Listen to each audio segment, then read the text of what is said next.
Will you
follow me when the sky starts to change? Yeah, we won't be afraid. We'll never be the same again.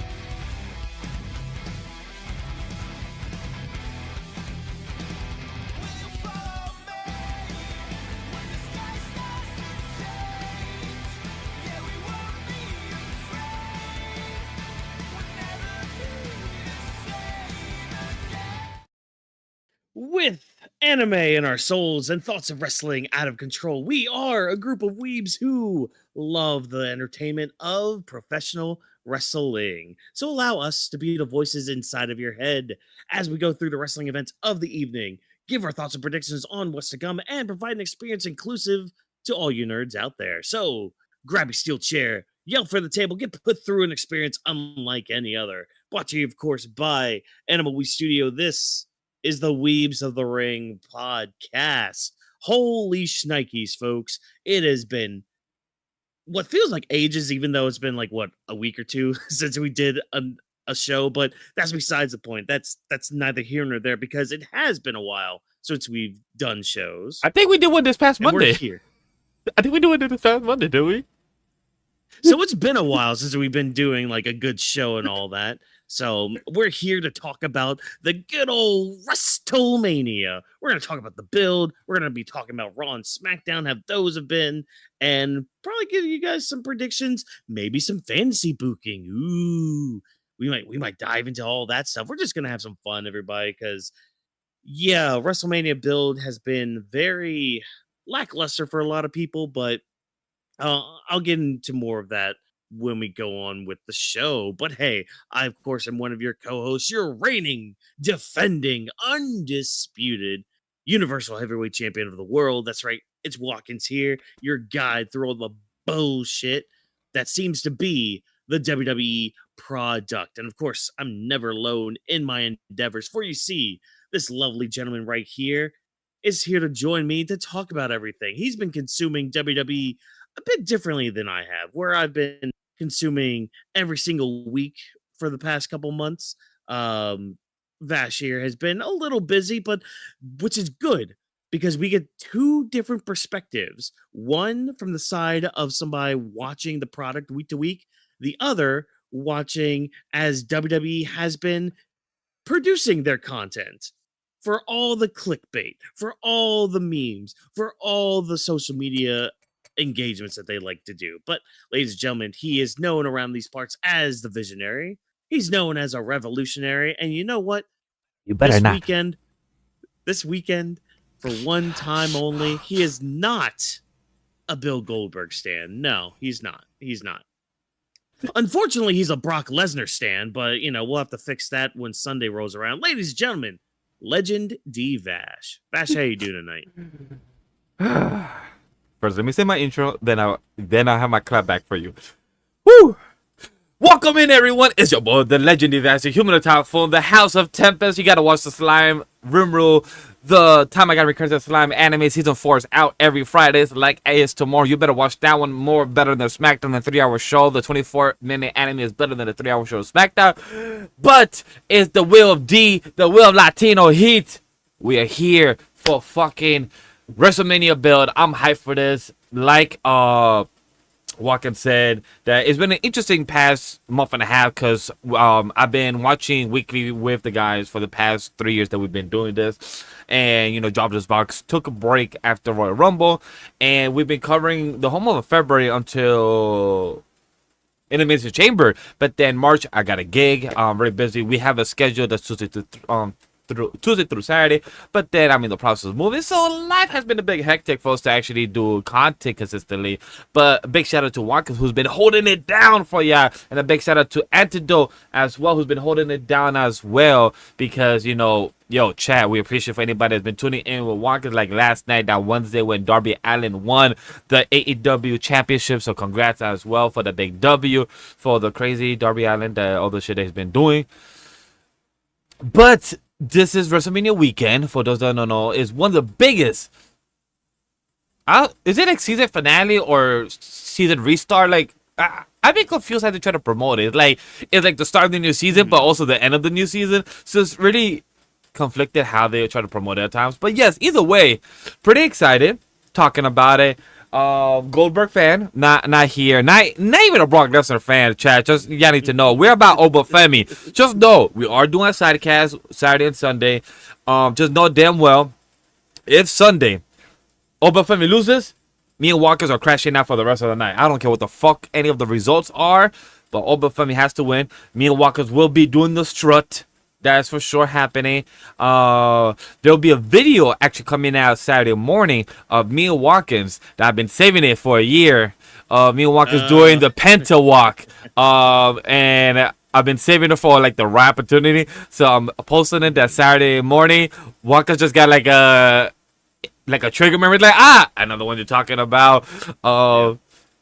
It's fun. I'm excited to be here. I'm excited to hear you guys. We're live right now on Twitch. We're live on YouTube. We're doing a little dual stream.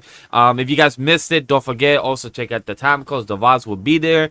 And lastly, it will also be on the audio feed. So we appreciate for everyone being here. Usually our Weaves of the Ring is mostly an after show coverage, but for this one it's a bit of mix of Grappling the Week discussion based, but also WrestleMania discussion of post show, aka build. So it's a mix of both of our product. At the end of the day, this is the Weaves of the Ring channel, and we could do whatever the hell we want, right? Yeah, and I mean, I think that's just the thing, because like me and you haven't really gotten to sit down and chat about the product, and hell, even me, like even with the recaps I've been doing, and anytime I can like quickly chime in with a lot of stuff, a lot of it has been just kind of off the cuff, reactionary, or just like spur of the moment thoughts about what's been going on, and I'm gonna start off the conversation like this, because we're gonna first start off with like just our overall feelings with WrestleMania, and then we'll get into like the nitty gritty with like each match, our predictions for it, maybe where we see things going beyond that. But when it comes to like the overall WrestleMania build on the weekly format, like, because I'm one of those people, I'm one of those wait and see kind of people, but I'm also one of those people that really enjoy when I have the full picture. So I'm going to use this as an example. WrestleMania build, especially WrestleManias, but whenever you have like a PLE or a pay-per-view build, it's a lot like a painting. And it's a lot like watching maybe Bob Ross paint, for example. Not saying the quality is like a Bob Ross painting. That's neither here nor there. That's just subjective. But it's like, you don't know the full picture until you get the full picture. So like you'll get, your little bush here, maybe a nice little calm stream. Oh, those maybe some clouds up there. Those look really lovely. And oh, that's just a bird flapping by, going to its nest and all, however Bob Ross does it. But like each of those elements, whenever they get added, start adding to the picture. And the reason I kind of use that analogy right now is because now that we're here at WrestleMania week, the show is literally this weekend. And after Raw, I started thinking about everything that's happened. And a lot of these builds I've kind of eased up on because I started to see kind of like a bigger picture with it. Started to see, this is how like each step that we went for it. And some of these builds, I'm like, okay, you know what? Fine. I'm fine with the ride I went on for it. Could I have wanted more? Of course. I would have loved some more stops. And we'll talk about here and there when we get to those. But I think overall, yeah, the build has been lackluster. And I saw a lot of people kind of comparing this to WrestleMania 31's build, where like that build wasn't the best. Now, unfortunately, that was the time where I wasn't really watching wrestling, so I can't really say yay or nay to that comparison, but I've at least seen that comparison. And apparently, WrestleMania 31, when everybody watched it live, they were happy with it. The quality was there. Like the matches hit, some of the results were good. At least, from what I've seen just in retrospect. So I think that's what we're in store for this weekend. I think we're in store for, even though a lot of lackluster builds, these matches on paper look pretty dang good. And I think we're in for a real treat this week when it comes to in-ring action. And hopefully whatever stories they want to come out from with WrestleMania. And to kind of like answer your question with like, is WrestleMania more of a season premiere or a season finale?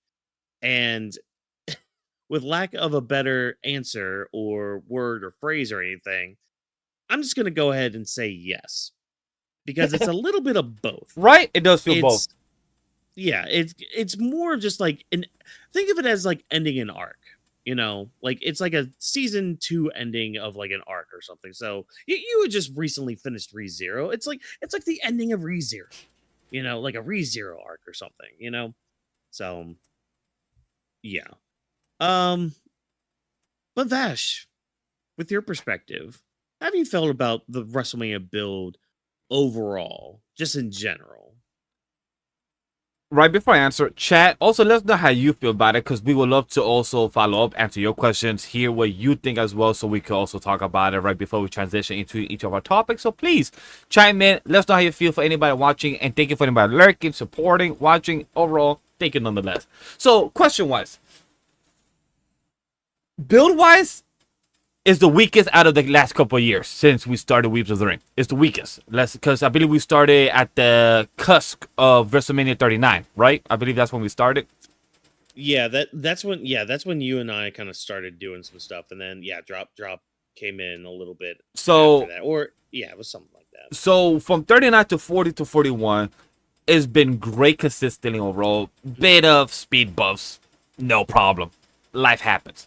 However, for this year, even if I'm working, like I've been working for the past 4 years, even during us doing Weeps of the Ring, and Movie Studio, Off the Bench, Weeps Lounge, and all those things, I still make it a fucking job, a consistent, to watch Raw and SmackDown every Mondays and Fridays. However, for the past 8 weeks, like Walken said in the beginning of the show, I've been watching the fucking highlights. I probably watch Raw as a background but I don't have it as my must-see TV, like the Miz says. And that's the thing that I need to chime in, lock in, and literally put my eyes to the screen. And that's the thing that hurts my soul. Because as much as I am deep down a wrestling fan, as much as I'm deep down an anime fan, a comic book fan, movies, TV, I'm also a wrestling fan since the age of 5, 6, watching with my brother. So seeing that right now, the content's not up there. You've been in having Pat McAfee, like I believe Antidote said, too many celebrities having them out there, like, cool. If it happens naturally, fine. But since they've been contracted with Netflix, having all these celebrities that at times doesn't feel too natural. Like, cool, Ishowspeed, Logan Paul, they're making it work. But when it comes to, or like for example, another one that we know these two people are a fan when they show up, Lin-Manuel Miranda or Gabriel Iglesias. Both of them are also a big fan of wrestling. They have spoken about Rhea highly when it comes to the content. They, I believe Lin-Manuel loves, Dirty Dom, so he really enjoys those concepts and everything. Same thing with Gabriel Iglesias. I forgot who he has spoken on top of my head. But when it comes to these celebrities, I'm okay with. But when it comes to others that have popped up, these basketball, football players, when I remember last year, Walker's got upset that the 49ers were there. I'm like, what the fuck are these guys here? Fuck these guys. I'm like, all right. Oh, yeah.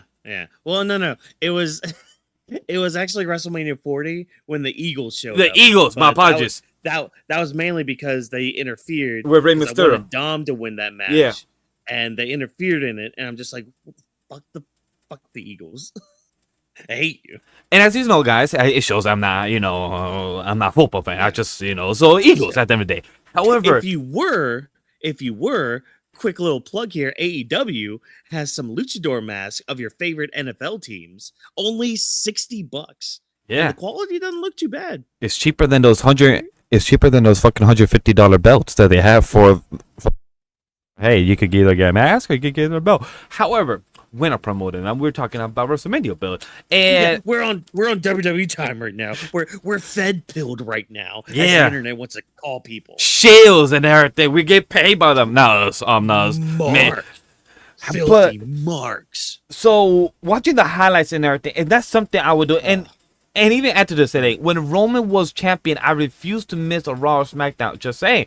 That's something that was very true. I wasn't there for the 1,000 and plus days, the whole thing. I was there more at the last 400 days. Still a good amount. But I was there when Cody was champion and everything. But you could tell, like, for example, Pat McAfee, at the end of the day, I know we're going to chime in more to that, but just a small taste. Why the fuck do we need him? Why do we need him to remind us ticket sales haven't gone up? This blah blah blah. I'm like, bro. When CM Punk says it, it feels natural. He's like, yo, bring the prices down. I'm like, cool. You are a guy that's been in this industry for 20 plus years, and you know about the pricing, and everything. But Pat McAfee, you're a football guy and everything. You being here and like for anybody that saw the interview with Randy Orton, like him. His interview there felt more natural, felt more like the Viper, felt like, his old face. Mm-hmm. So it's like, as a guy that's a wrestling fan for the past, I'm about to turn 30 in 3 weeks. And I've been a wrestling fan since like 5 years old. So 25 years as a wrestling fan. And for this product, I get it. As somebody who works in the industry, production, you need contracts, you need deals, you need ad revenue and everything. But when you're watching Raw SmackDown, why do we need the cameraman to pan down at Slim Jim or DoorDash for 10 seconds? I don't give a flying fuck. Why? Why do we need that? Why? And then the rumor reports of saying that TKO is putting their nose into some storylines where we as fans can tell the difference of the writing when it comes to some segments, to come to some celebrities. When you have this past Monday show, guys, when we did the coverage for it, we had barely, like, I think we had 3 matches out of the whole 2 hours and a half night. What, this past Monday? Yeah, I believe we only had like 3 matches. Yeah. Oh, yeah. And we we barely had any mid-carders, Chad. Like, we could have promoted the mid-carders at least to push their story and everything. We have Johnny Gargano in fucking Worlds Collide literally taking photo ops of this motherfucker just literally leaning on the damn table. Look, yeah, it's for the skit. The skit. Yeah, it's funny. Yeah. But at the end of the day, it's part of the story. Yeah. But it's just like, bro, he had his best friend Campia go to AW and he's having a blast of a time. Who knows? So it's just like, chat, what the fuck are we doing with WrestleMania when it's supposed to be about the wrestlers, about having the actual storyline and like Walker said, it could be season finale or season premiere. I see it as a mid-season. It's like the story of what happened the past 6 months and what's gonna happen the next 6 months meets here, and that's what it's all about. Yeah. And I'm upset as a fan because Triple H, I heard your interview a bit with Stephanie that came out. I also heard your interview with Cody Rhodes. Like it shows that you love the business. It shows that you are a businessman. But I feel like you just handcuff from TKO or you handcuff from Netflix because you went, my guy. When you go overseas, we could tell the difference of you booking and storyline much more cleaner. But then whenever you build through WrestleMania over the past last year and this year, you just get, I get it, injuries, Naomi, Seth, and a few things. That happens. But, like, what the fuck? Well, it's like it's the corporate shows that I'm dubbing these. So Yeah. it's like, remember WrestlePalooza? Yeah, yeah. Why the- Remember your favorite show, WrestlePalooza? I'm not going to say the name. I'm not going to say yes, that PLE. Understood. The first PLE on the ESPN. Oh, my God. Like, ESPN shit, yo, chat. Oh, my God. Damn. 3-hour pre-show as well for tomorrow. That's literally like a video package segment. Like, they're acting like wrestling needs a 3-hour pre-show. Not even NBA pre-show. Not even football pre-shows that long. Yeah. Why do you have so much? Like, you literally could have a 1.5-hour pre-show, and then you have an ESPN or ESPN Plus or ESPN Premium package. Like, bro, who the fuck needs? Like, it's so funny on the timeline about WrestleMania this weekend, and everyone keeps talking about, yo, WWE should just bring the WWE network back, where everything's on one page. But no, as a wrestling fan, you gotta have Netflix for Raw, but then cable for SmackDown if you're in the US, by the way, and then ESPN for the POEs, but then YouTube for NXT. It's like, bro, what the fuck is going on there? But then we have, but then if you're a VPN, you gotta pay for VPN, and then you can have everything on Netflix in one go. So it's like, no matter what, you're paying, but also losing. But then what are you gaining? So like, but with WWE, you can have everything one home network. But at the end of the day, that's just me going a bit of a tangent, talking about WrestleMania wanting more money, AKWE, because WrestleMania right now is also not making the best profit also of seating. So they keep bringing it up like, hey, 25% off if you get the seats. Like, bro, just put it down to 50 or make it reasonable price. Because even your logo is ugly, by the way. This logo I have in the background chat, for us, this Las Vegas logo is ugly as hell. I'd rather have gotten the New Orleans one. The New Orleans one was fucking nice. No, it was. And the thing with the long pre-shows is I know what they're trying to do with it, because they're trying to do more with like the sports feel of it.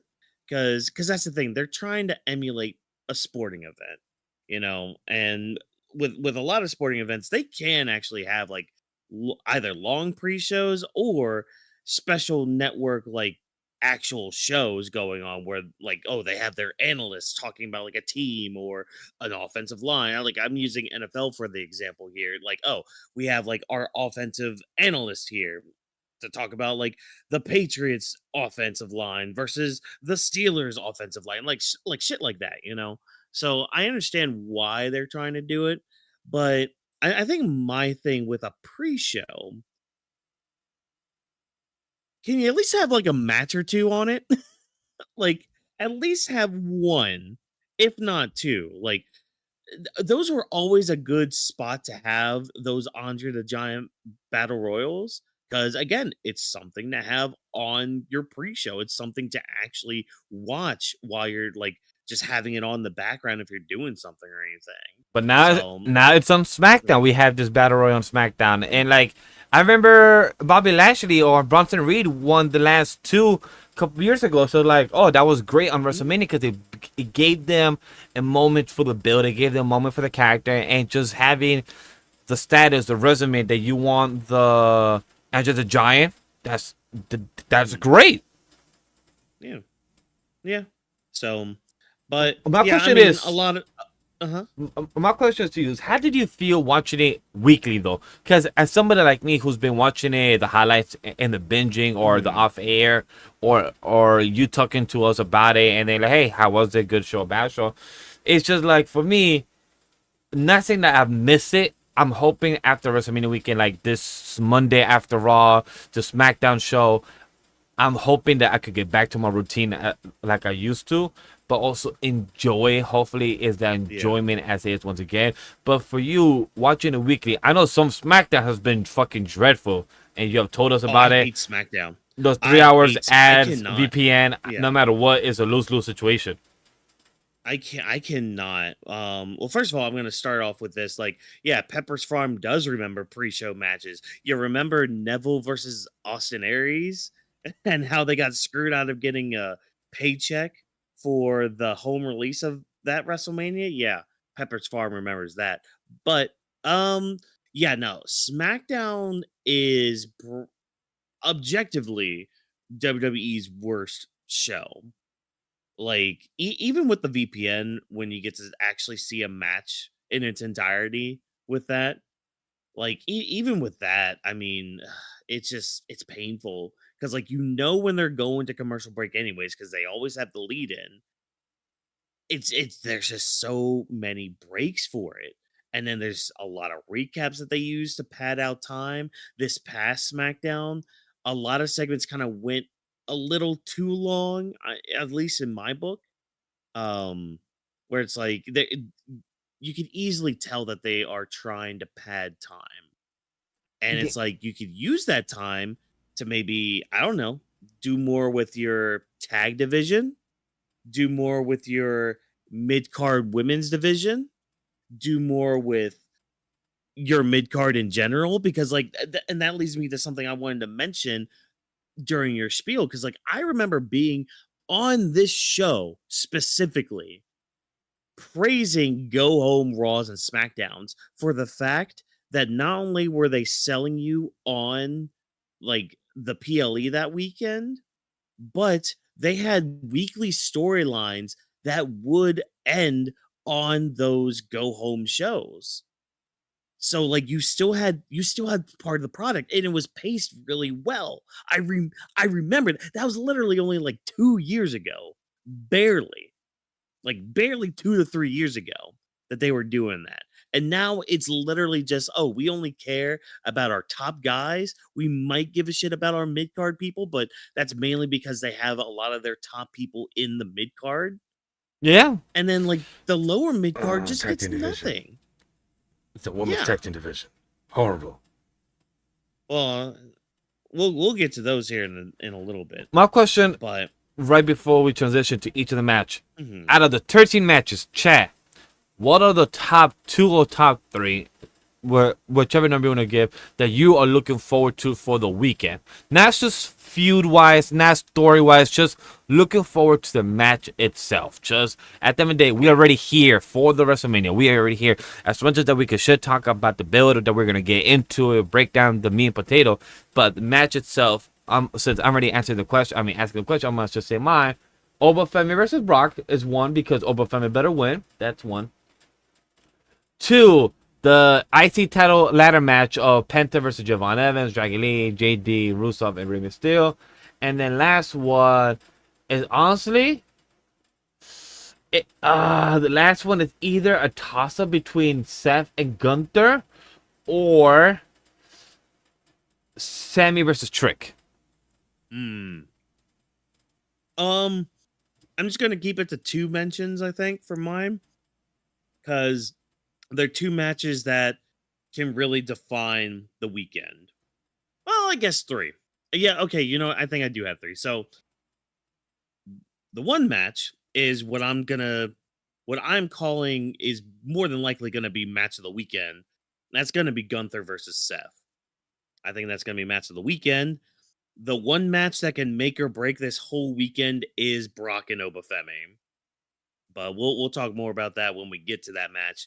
But the one I'm actually the most anxious about is Roman versus Punk. Well, That can go both ways, and it'll be very interesting which way they go. Well, you're not the only one, because our chat antidote also said his 3 are World Heavyweight Champion, which is Roman versus Punk, Oba versus Trick, and Trick and Sami. So hey, we have some similarities. We have some good taste. Yeah. Well, let's go ahead and just dive right into all these matches. Again, we're going to talk about the build. We're going to talk about who we think's gonna win each match. And yeah, maybe we'll have some arguments. Who knows? Maybe I'll call that stupid or something. Or oh, how could you think that way, Baka? I don't know. We'll get into it. We're gonna start, of course, because I just want to start and get this one over with. We're gonna start with we're gonna start with night one, obviously, but we're gonna start with the main event of night one. Cody Rhodes taking on Randy Orton for the WWE title. So, the build for all of this. So, we have 20 years of history between these two.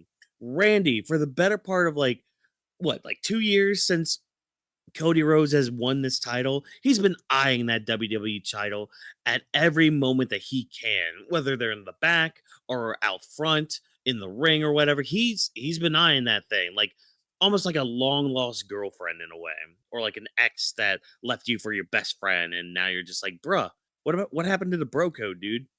Like, come on, man, I want her back.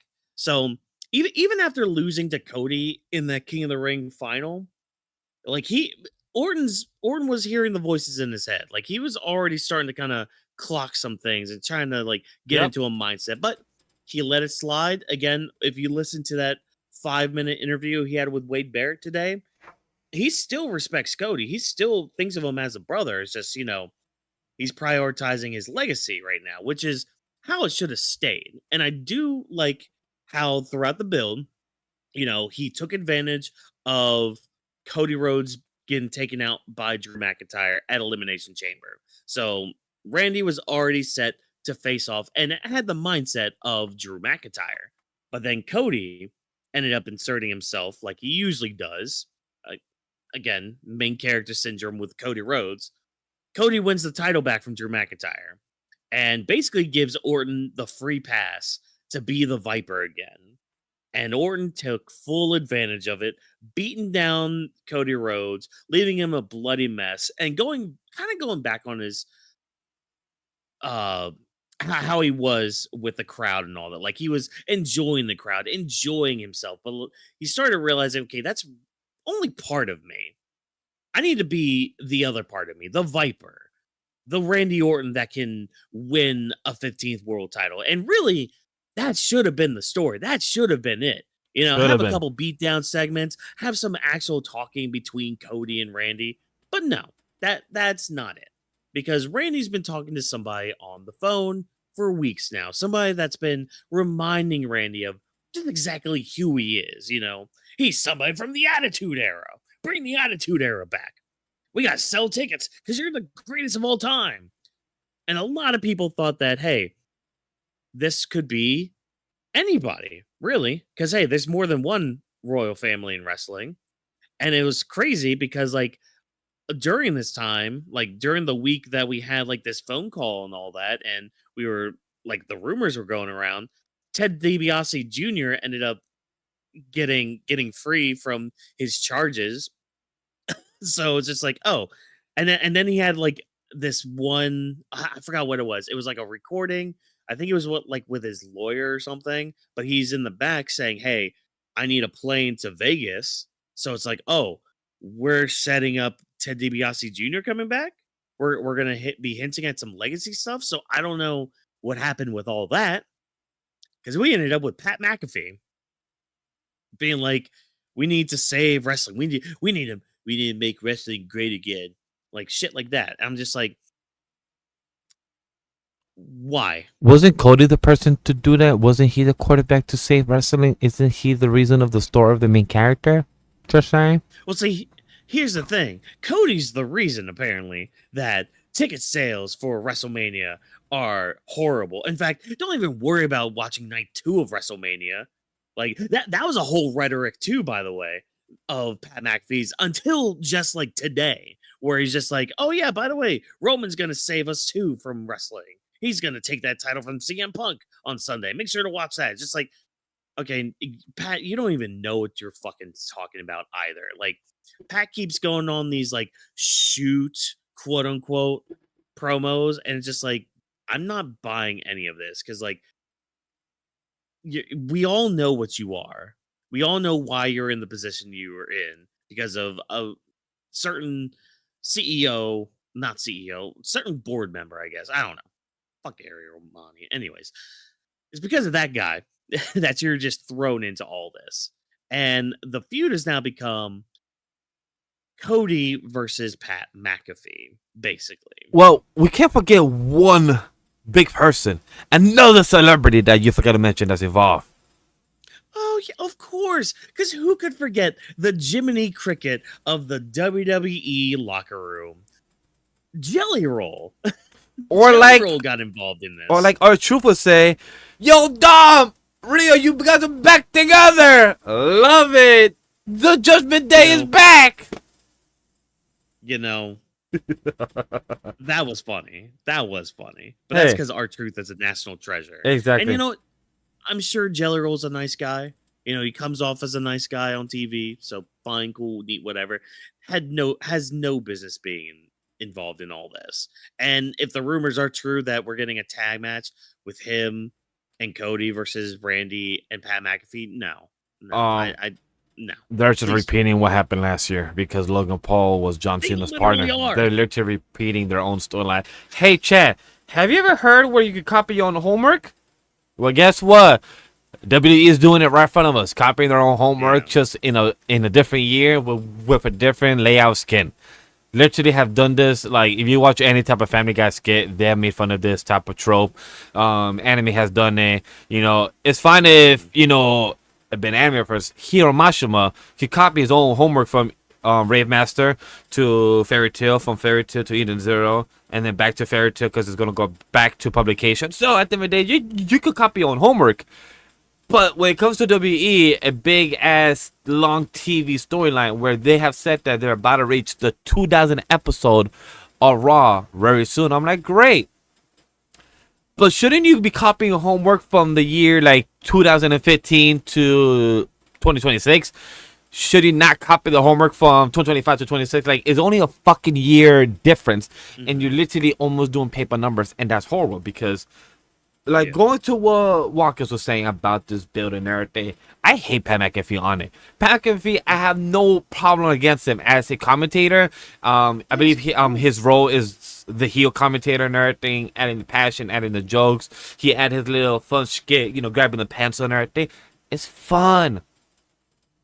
But when you're fucking fighting Gunther and you're also being part of Royal Rumble, you're giving other people or taking people's spots, or when you're also being part of a 20-year fight that could have been, build, talking, and why do we need to have Pat going to the ring, kicking another dude's balls, and literally telling him to come back?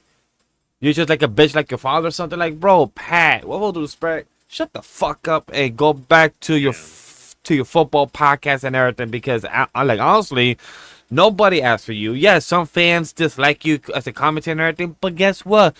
You're never gonna make everyone happy. Not everyone's gonna be your cup of tea, and you are not gonna be everyone's cup of tea at the end of the day. I know I'm not loved by everyone, and that's okay.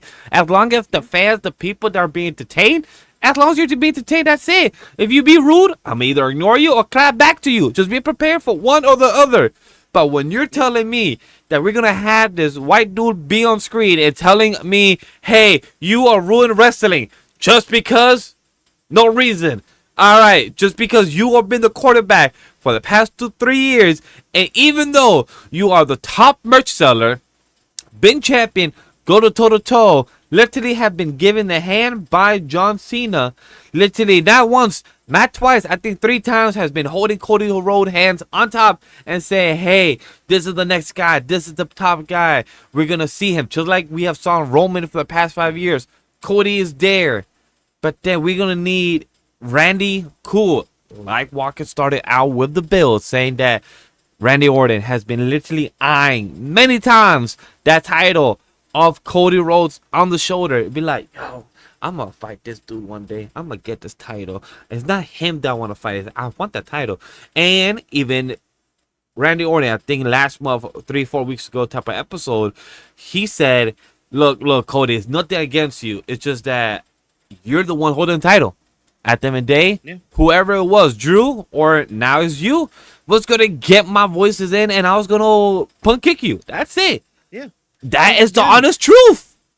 Because again, like he had resigned himself to do what he did to the WWE champion. Yep. You know, Exactly. and he had some reservations at first because it was Cody.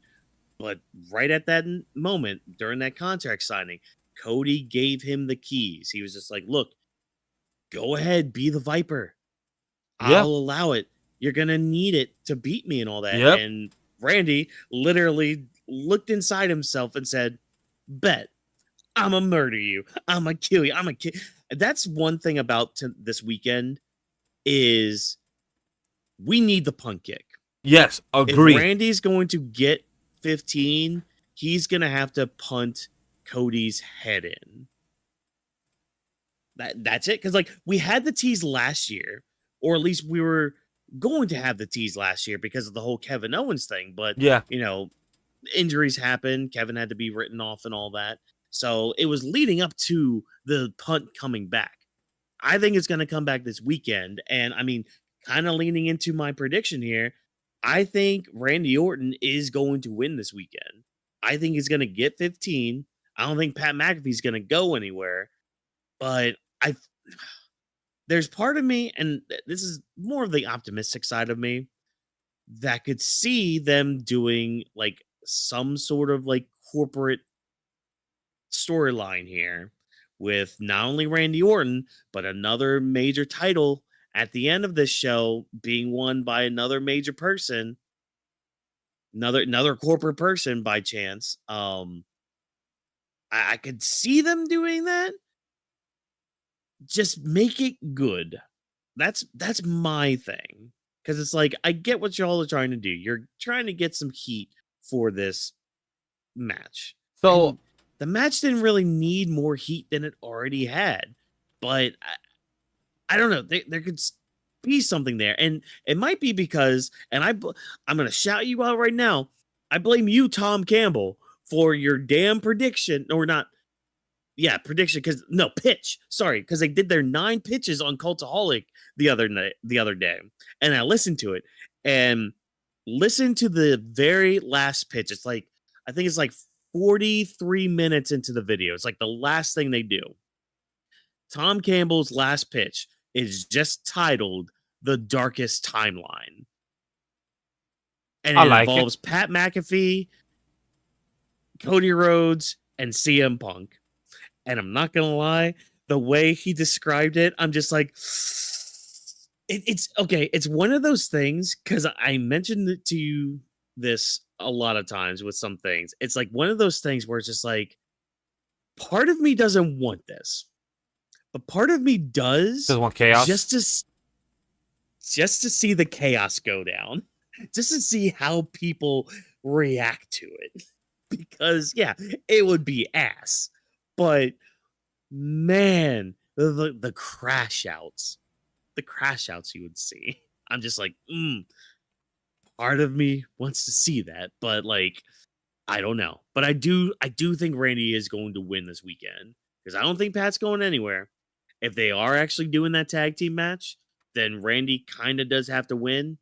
And in order for some of my other predictions to kind of come true this weekend, we got to have some negativity in here. Because we'll have some other things to, cushion the blow and all that. But I'm going Randy Orton to win this match. Well, What about you? Well, Chad, it seems like because me, scrolling through our document and me writing my own results, me and Walkers are opposite when it comes to both big titles for our chosen winners. You could find out and guess already what I mean. Or until then, wait until the time code and jump in. But for this one, I'm going for Cody Rhodes. I want Randy Orton to get 15, but he could get 15 by a rematch in Backlash. I'm okay with. The reason I want Cody to win, because I want Cody to win and then have fucking Randy snap. Have him like, yo, voices, lock in. Let's just beat Pat McAfee after the match. Go crazy. Like, you know what? I never needed you. You're the distraction. And then just get him like another match on that Monday and just win on Backlash. I'm okay with. As much as I know the big WrestleMania moment for Randy and that would be great. If Randy wins at the end of the day, for me, it's a 50-50 for choice. But I want Cody to win because I want the chaos to happen. Because Pat McAfee says, like, this is the guy that's not giving us enough ticket sales, blah, blah, blah. I'm like, bro, he's technically the reason why we're getting ticket sales. He's the reason why I got back into WWE 3 years ago. So what the fuck you talking about?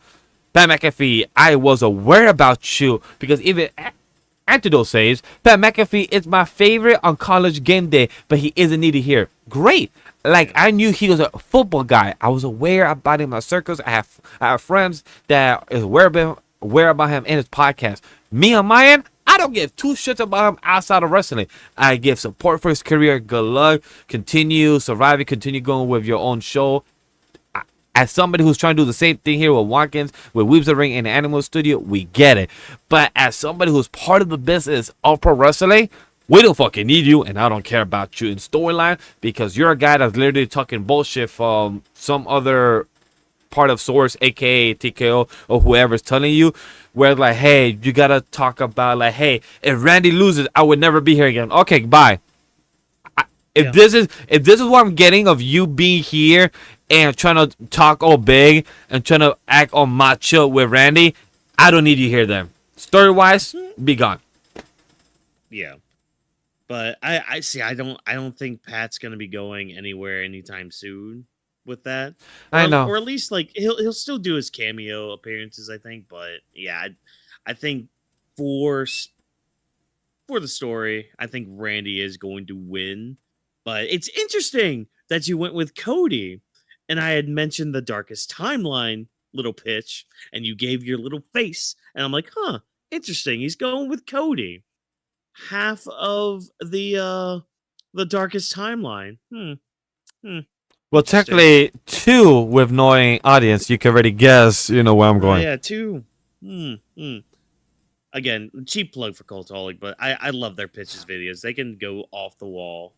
Yeah, they're kind of I've heard a few about them, so go check them out, chat. Walker's a big fan of them and everything. I'm aware about them. I check the content here and there. But yeah, Cody, our guy, chat, let us know who you got for this winner, who you got for the WWE title. How do you feel if Randy actually does win? Let us know down in the comment section down below, or in the chat if you're here. Let us know what you think. Let's go next one. Next one. So these next 2 matches we're going to talk about are actually going to be free on ESPN because the first hour of both Saturday and Sunday nights WrestleMania will both be free on ESPN. Keep that in mind as you think of your predictions as well. So the first one we're going to talk about is the unsanctioned match between Drew McIntyre and Jacob Fatu. So the build for all this. Jacob Fatu was attacked in the backstage months ago. He had to go away for some dental work and all that. But who kicked his face in? Well, the number one prime suspect was Drew McIntyre because they were starting a program at the time. And again, he was kind of number one suspect. Drew's kind of a dick that way. But some things happened. He ended up feuding with Cody instead as Jacob Fatu was gone. And because of all this, Jacob Fatu inadvertently, when he returned, helped Drew McIntyre win the WWE title. And since then, Drew did everything he could to make sure that people like Cody Rhodes and Jacob Fatu could not challenge him for the title. And that backfired. It backfired hard as Jacob Fatu did cost Drew McIntyre that title. And yeah, these two ended up brawling a lot. They ended up falling off like this water tower. And things got so heated, so bad that on their biggest show of the year, WWE are going to have a non-sanctioned match with these two. So, they're not liable for any injuries that happen or whatever happens. They're only going to be providing a wrestling ring and a ref. I do have a question about this that I've always really wondered. When they say unsanctioned match in pro wrestling like WWE or AEW that have done, like, is that just on paper that they say, like, for show wise, like unsanctioned, but it's truly still sanctioned by the show itself and insurance and everything? So, like, is it just for show and tell? So that's the thing, that last thing you said about insurance. That is, not to get too technical with it, folks. Yeah.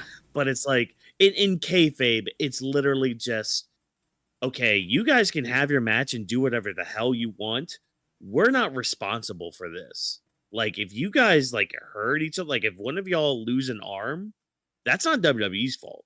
You guys wanted to do that. Well, all we're gonna do is provide you a ring and a referee, and the referee is literally only there to count the pinfall or the submission. Anything else that happens, not our fault, not the ref. There is no referee's discretion with this. You know, you can't just tombstone pile drive somebody through a table during a regular normal wrestling match and still win your match. Sorry, AEW, not to throw shade at you, but it's just like things like that happen. I'm just like, huh. The referee saw that. Fuck it. Whatever. Referee's discretion. Yeah, Anyways, nah. there's none of that. The reason I'm laughing is because Antidote, the way he gave his response, I was laughing because Chad, you know, Antidote says, "Hey, my official pick for this match is, you know what I mean?" But I mean. But the way I say it, I give that a bit of more New York style, so that's why I just added a few extra letters and everything. But still hilarious, hilarious as hell. That people know Jacob Fatu asked his lyric catchphrase now, and I just love how when wrestlers get over organically, you know, Fatu with his I'm a dog walk your ass, you know what I mean, like all this type of catchphrase. Even with Femi this past Monday, seeing the whole fucking arena literally just doing this and the camera panning people, I'm like, yes. So that's just my comment on that, because I love it when wrestlers just go over organically. But talking about organically, talking about putting people over, look at that transition. I have Jacob Fatu winning for this round. It sucks for Drew in this position. Fucking sucks that Drew literally was champion to be a transitional. That wasn't the going intention, because we know damn well that wasn't the going intention, because we know Drew could have won until WrestleMania and stayed as champion, or lost to whoever was the other winner for Royal Rumble or for Elimination Chamber. But whatever the fuck they chose last minute or changed the results, because we know back in Royal Rumble time that month, Drew won over Cody, and we heard the report that they both agree on it, Drew to be the winner. I'm like, great. We saw that report. We were happy about it as fans. Great. But then we asked ourselves, why did 3 months later he just chose to lose and then give it to Cody back? Oh, because Randy won. So story build. Awesome, we get it. But then we get the bullshit that we just said on the previous segment, so I'm not going to repeat myself. However, he got into a feud with Jacob for obvious reason, because, you know, Jacob got himself involved, etc. At the end of the day, Jacob is going to be winning because he's the next big guy. He's a great acrobatic dude. We haven't seen him wrestle much other than having, you know, a bit of scuffle over the past couple of weeks. But when it comes to putting people over, I think Drew would take the L once more and give it to Jacob Fatu. So, you know, the Samoan werewolf. And, I mean, I'm in agreement there. I think Jacob is going to win. And Drew is in an interesting spot right now, because for me, I do see Drew as what I like to call a utility player, where he's credible enough that you could put him in any spot on the card. It could be the mid card, the upper mid card. You could even put him in the world title picture. He is still credible in those features. But I do agree, it is getting to the point right now where he basically loses every feud he's in, you know. And example right now, Cody, Punk, Priest, and this current one, Chad. But when it comes to Drew, one thing to keep in mind, and this is actually something I found out this week too, because he did a video from, I think it was in Scotland this past week. Okay. He's actually been going back and forth between the States and Scotland doing stuff for Highlander. Yes, I remember that he got booked for a movie last year, that he got booked for this, and, you know, same thing with Cody Rhodes, a Street Fighter that just came out, the trailer. Haven't seen the trailer yet, by the way. But he's been going like back and forth. Like apparently they worked with his schedule so that way he wouldn't miss a day. So, you know, Roman takes some notes there.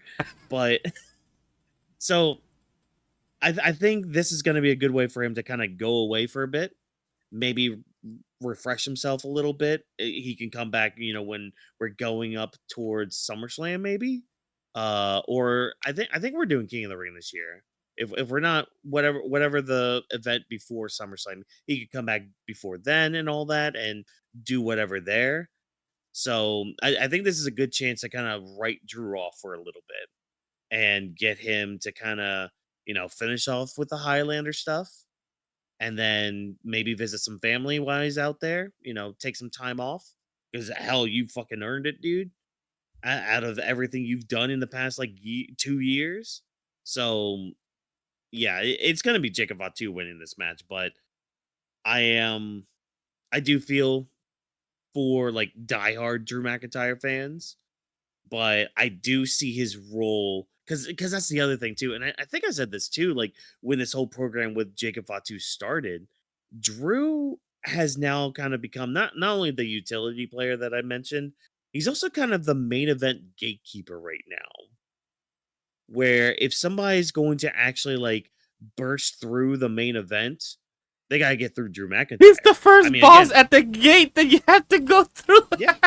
I'm thinking of some type of Elden Ring boss. Like, if you want to go past this next level and get to the higher tier, Forest Knight or whatever, isn't it? Or it's something. It was it was whatever that big dude on the giant horse is. Yeah, I played Elden Ring. I tried it twice. I'm about to say, Nate, Nick, where you at? You need to answer this question. I don't play Elden Ring. But exactly, I believe you're right. I believe so. That's a good reference for Drew. I do see him there. I really wish we got the Samoan Hunter for fucking Drew, but then it's been passed down to LA Knight, which we will talk about that in a moment. So at the end of the day, Drew, I love you. I hope you get your moment. I hope you get back another title opportunity and, have more storylines. But please, if we get a next feud with you with somebody else, you better fucking win because, I don't mind you having losses, but, having, 5 losses, hey, maybe the next feud you might lose is against Sami Zayn next year when he becomes the champion. Title. Yeah, for the title. Hey, you have said that you have lost to me 11 times. Sami Zayn, when are you gonna finally get it over your head? I guess. Yeah. Maybe they'll learn.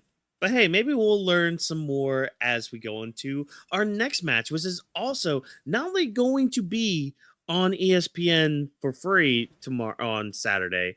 This is the first match of WrestleMania weekend. So this is make or break for the entire weekend.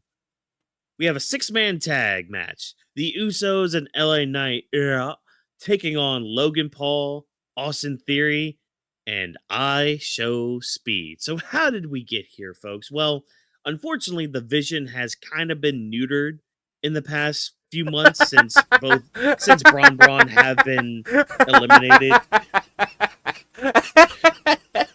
Chat, my apologies. I sometimes I choose to narrate the dark because I like to be genuinely surprised. So at times I skip through it. I don't always read word by word. And 2, when he said neuter, the first thing I thought about, so Seth is the winner, Bronson and Brock is the boss, I assume. So I think it's a Voltron thing, and then Logan Paul and Austin Theory just became the legs. Yeah. So we're gonna move on. Ignore me, chat. No, don't worry. I see the Vision.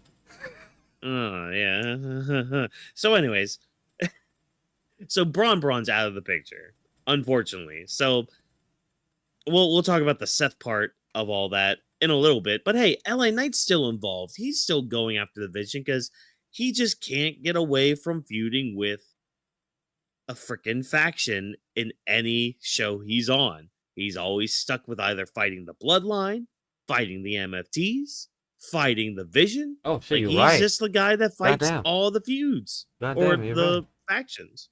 Yeah. So he's still looking for revenge against the Vision after being sidelined by the group.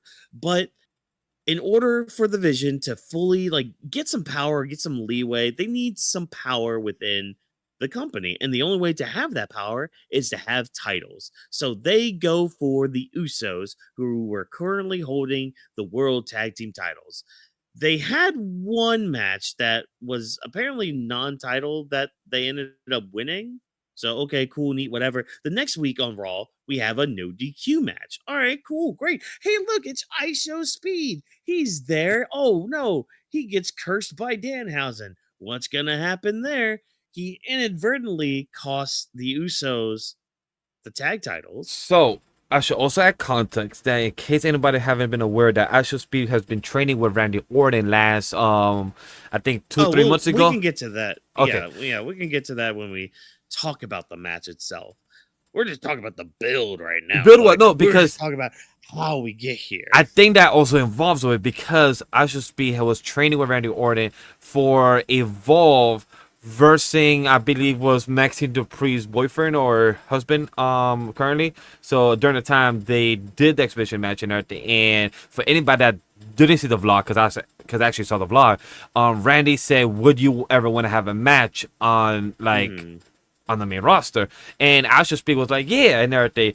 And I don't know if that is supposed to correlate to how this guy, happened. Not or really. Or maybe Triple H are Not like, really. hey, you did good with the, the practice stuff and everything. Maybe want to get a match in WrestleMania, the biggest stage, and also because he's a streamer and everything, the younger audience, like everything kind of connecting interdots. Who knows?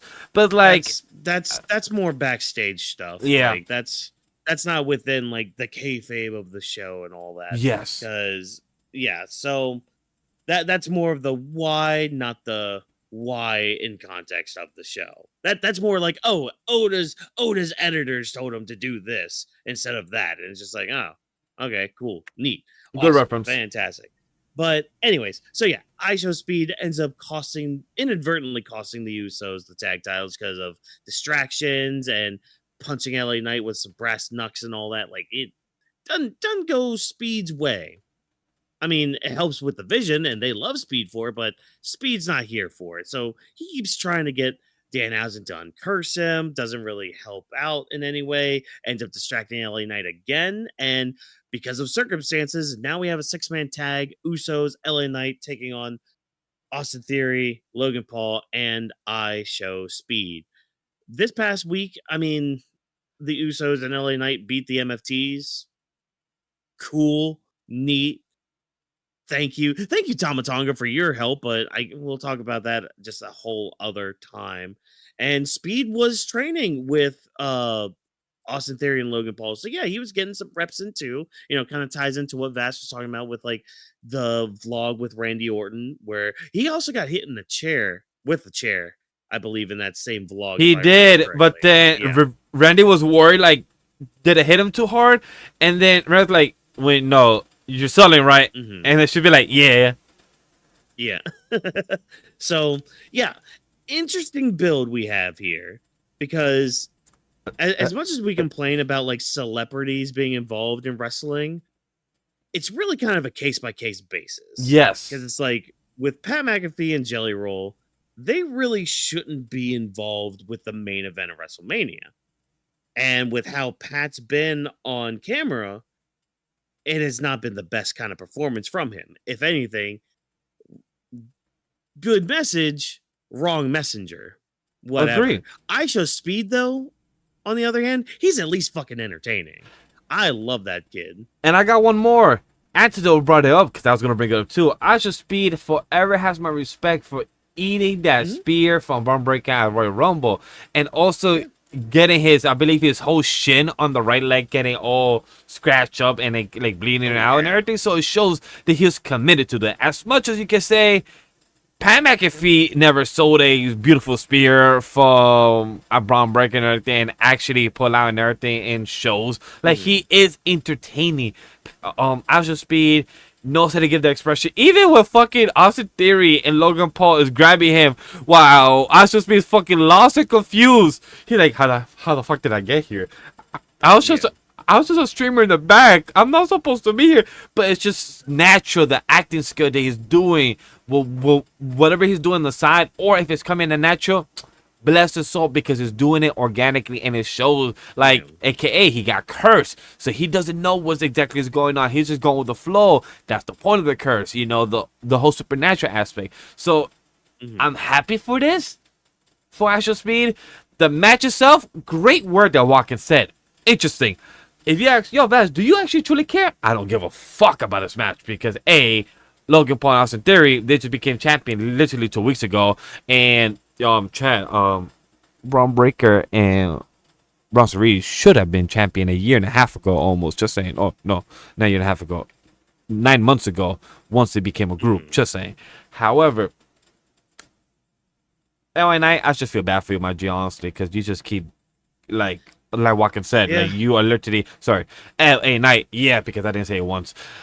You literally has becoming like the guy that I didn't really put two and two together until Watkins brought up MFT, Bloodline 1, Bloodline 2.0, and then MFT, and then the Wyatt Six, like all these type of groups he's been attacked or seen or lurk. It's like, bro, when is LA Knight gonna get the moment? Like, he's not getting any younger.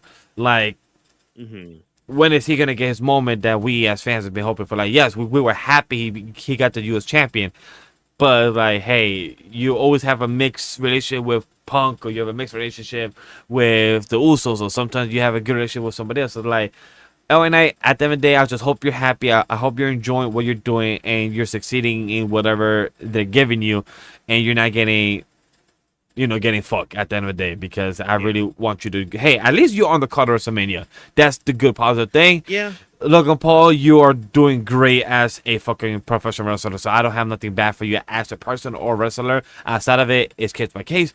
But for this, I have to give my result is the Usos and LA Knight winning, even though Logan and Austin's the champions, so they technically should be winning, which I wouldn't be shocked if they actually win, honestly, chat.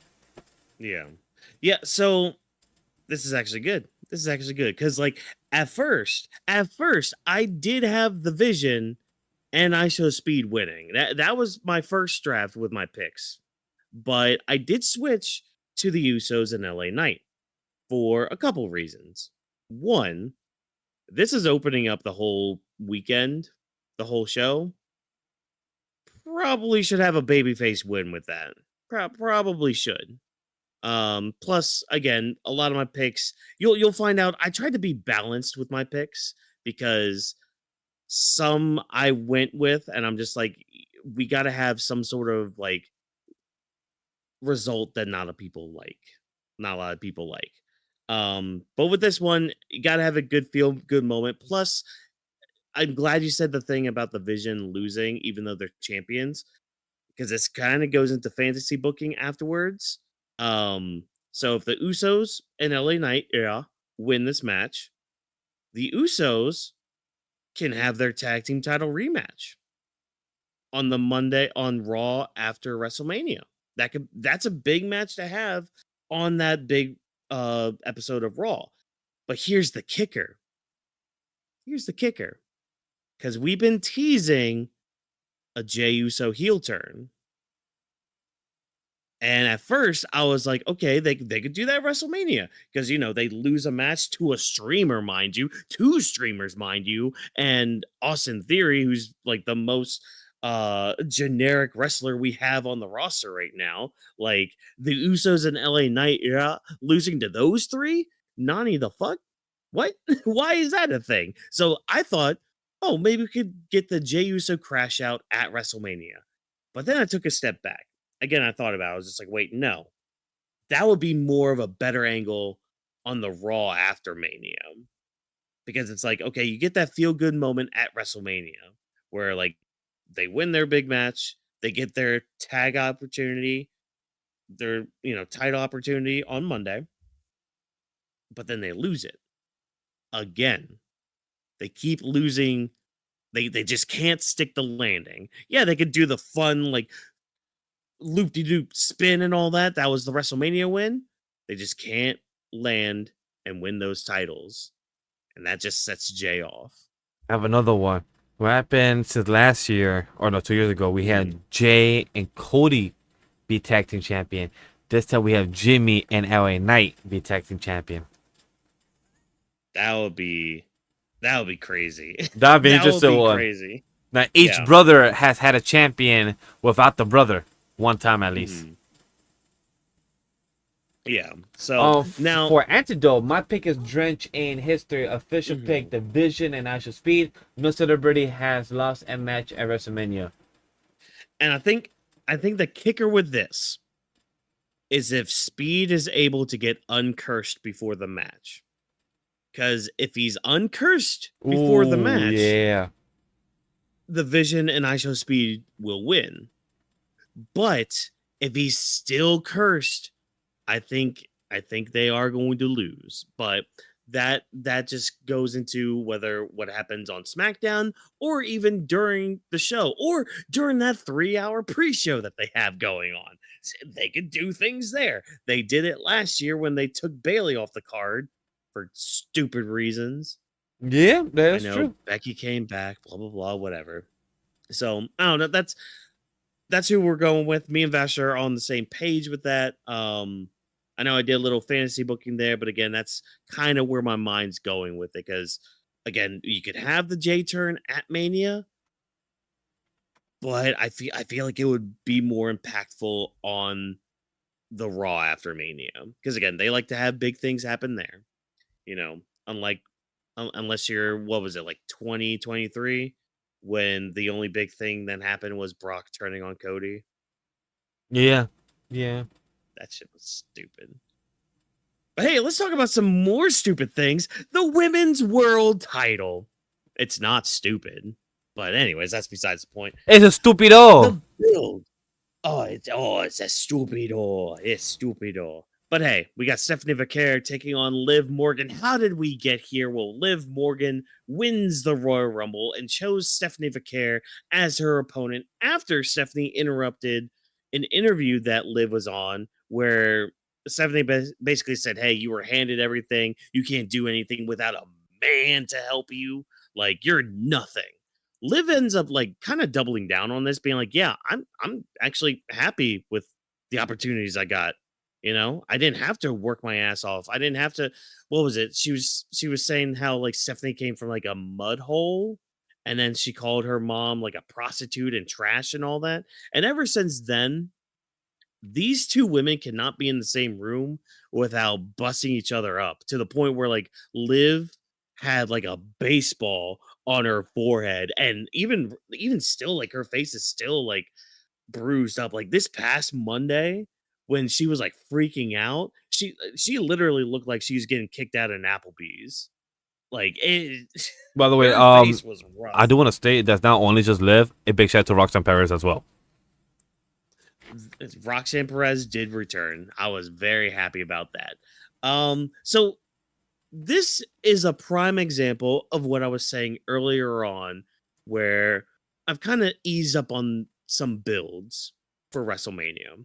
Because it's like, I would have loved a bit more promo from these two, or at least more than what we got. However, when we finally got to like the whole, oh, your mother's trash, and like kind of calling each other hoes and prostitutes instead of the usual bitch word that we get, yeah, I'm actually kind of a fan of them like not being able to be in the same room without just trying to murder each other. You know, like we're kind of getting the same thing when it comes to like Oba, Femi, and Brock, only on a more kaiju level. Whereas this one again, it's literally two women fighting in an Applebee's because the one's ex is on a date with the other. So I don't know, just I've kind of eased up on it. I could see the bigger picture with them acting that way. I am going to say this. I am going for Stephanie. I feel like between the two, Stephanie can really use the win more and to really solidify her title reign. Plus, this is a very good way to kind of start the downward spiral of the Judgment Day because this kind of goes into like my other prediction later on for Dom's match. I think Judgment Day are going to have a very rough time at WrestleMania, and Liv is going to have a huge crash out after all of this. And I think that's gonna what I think that's going to be what ends up having Raquel turn on the group, because I think Liv's going to blame everything on Raquel and try to put her down, and Raquel is going to be the one to turn on Liv instead of Liv thinking it's going to be Roxanne. Because, like, we did see that tease of, like, Liv trying to talk to Roxanne, be like, hey, Finn brought you into the group, but I don't really want you in the group anymore. Nah, it's going to be a swerve. Raquel's going to turn on Liv. I don't think at WrestleMania, I think this is something they could build towards, and especially with, like, Liv, how she is right now with, like, the black eye and all that.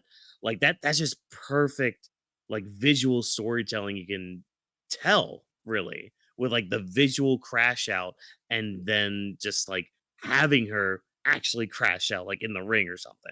So, yeah, that's where I stand with it. Vash, what about you? What do you think of the build going into all this? Why do you think Liv is going to win, even though Stephanie? And if I see you put tweet for context. Is this about somebody's family being there? Yeah, yeah, exactly. Because fuck that. No, because Chad Gable's little daughter cried because Gunther destroyed her daddy. So I don't want to hear that about family. So Chad, I have this tweet right here. I've been holding it on my phone so it doesn't go away, even though I can look at my likes and everything. But Liv Morgan has revealed that her entire family is coming to watch her WrestleMania match this weekend. Morgan added, hear this, Chad.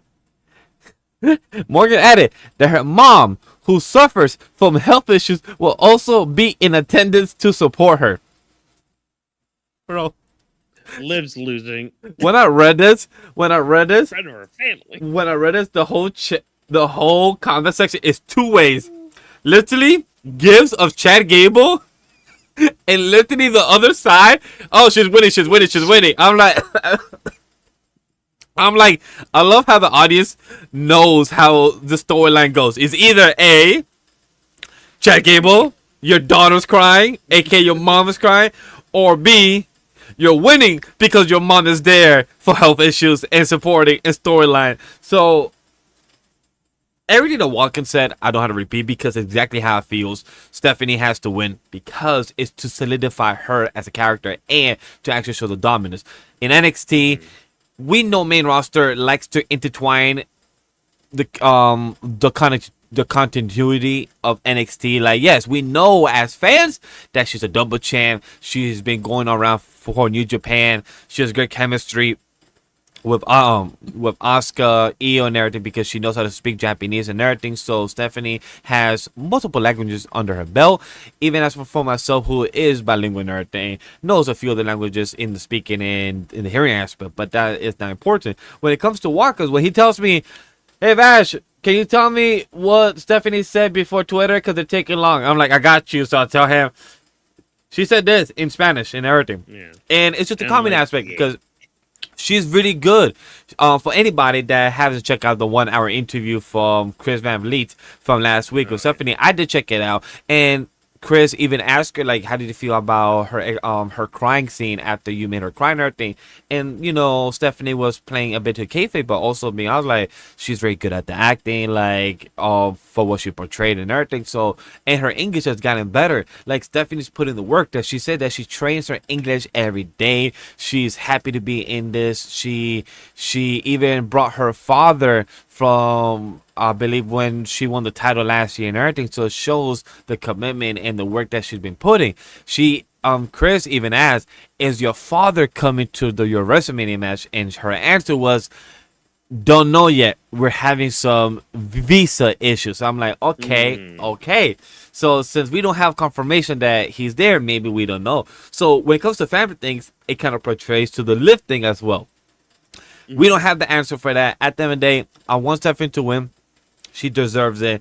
And chat, we have a little analytical or statistics to talk about. Liv has been in every Royal Rumble for the past 8 years, and we haven't had a women's Royal Rumble winner actually lose at WrestleMania. Each one has had a successful win. Wait, on the women's side? Yes. No. Then I read that wrong. Then on the online. Asuka won the Royal Rumble and lost her match at WrestleMania because that was when she was on her undefeated streak. So probably it and was. then they just ended it. So probably it it's was just like, in what? the Elimination Chamber. The one is the one I saw. That Elimination Chamber one. Maybe Maybe. that might. Well, no, even that one is false because Bianca won last year, and then at WrestleMania, Io won that triple threat match. The chat, whoever tweeted that was definitely lying and trying to clickbait people and everything. And I got a bunch of phonies. And I read that and believe it as cold fucking fact. Either way, Stephanie should win and Liv is gonna lose no matter what. She's gonna add another percentage to the statistics at the end of the day. Then that's what matters. Vash got those statistics from Discussing Fish, so you know. For Antidote, his pick is official pick is Liv. 1 through 5 record improves to 2 to 5. Liv Morgan and you. Hey, that's a good choice. I also think my little fantasy booking is that Raquel will be costing her the match as well for WrestleMania. Is my additional choice. Yeah. I would say yes for that if there was a little bit more build up with it. Agree. But you know, who knows? They could be spontaneous and then add more build after. They could. Yeah. But hey, from one build to another, from one title to another, from one group of women to another group of women. Let's talk about the women's IC title with AJ Lee defending her title against Becky Lynch. So the build with this. So since coming back in, what was it, September? Was that when WrestlePalooza was, Vash? Yes, that's all I'm gonna say. Yes. So ever since coming back at WrestlePalooza, AJ Lee has made Becky Lynch tap out at any chance she could get. It could be a mixed tag team match. It could be in a War Games match. Or it could even be when she won the title to begin with. Either way, she's kind of embarrassed Becky Lynch a lot, and she's been living rent-free in Becky's mind since then. And Becky wants one more chance to prove that she is better than AJ Lee. They've had a couple promo battles. Apparently, Becky's daughter Rue is a big fan of AJ Lee. Interesting turn of events there. They had a good interview segment the other day where AJ did kind of give Becky her flowers, but AJ's still kind of there to prove that she can still go, and especially go with the women of today and all that. So yeah, they both stand in each other's way of their journey to prove that they are the best, and we can only have one winner. Vash, who do you think is going to come out on this? Because I'm not gonna lie, even though I have my pick written down, it could go both ways for me, to be honest. I think it was gonna be AJ Lee because Becky Lynch won last year for her tag team belt match. However, we keep hearing report from Becky Lynch that this is her last run. It could be a year more, 2 years more, 3 years more in the contract, whatever it is. This is her last run at the end of the day. Yeah, it could be one more week. We don't know. But AJ Lee, this is her first. No, this is her second. Yeah, this is her second singles title match and match overall. And also, it's the biggest, grandest stage of them all, WrestleMania. I think AJ is going to win because I think it's going to be both couples winning tonight. If you know, you know. Okay. All right. Yeah, because like I could see the benefit of Becky winning because, you know, she could continue her reign that she was having or whatever. I have a question. Who do you think the referee will be? Would it be Jessica Carr? Because if it's Jessica Carr, because Antidote just said it wins clean. That's a good comment. Clean. Because if Jessica Carr is the referee, then Becky, you're losing.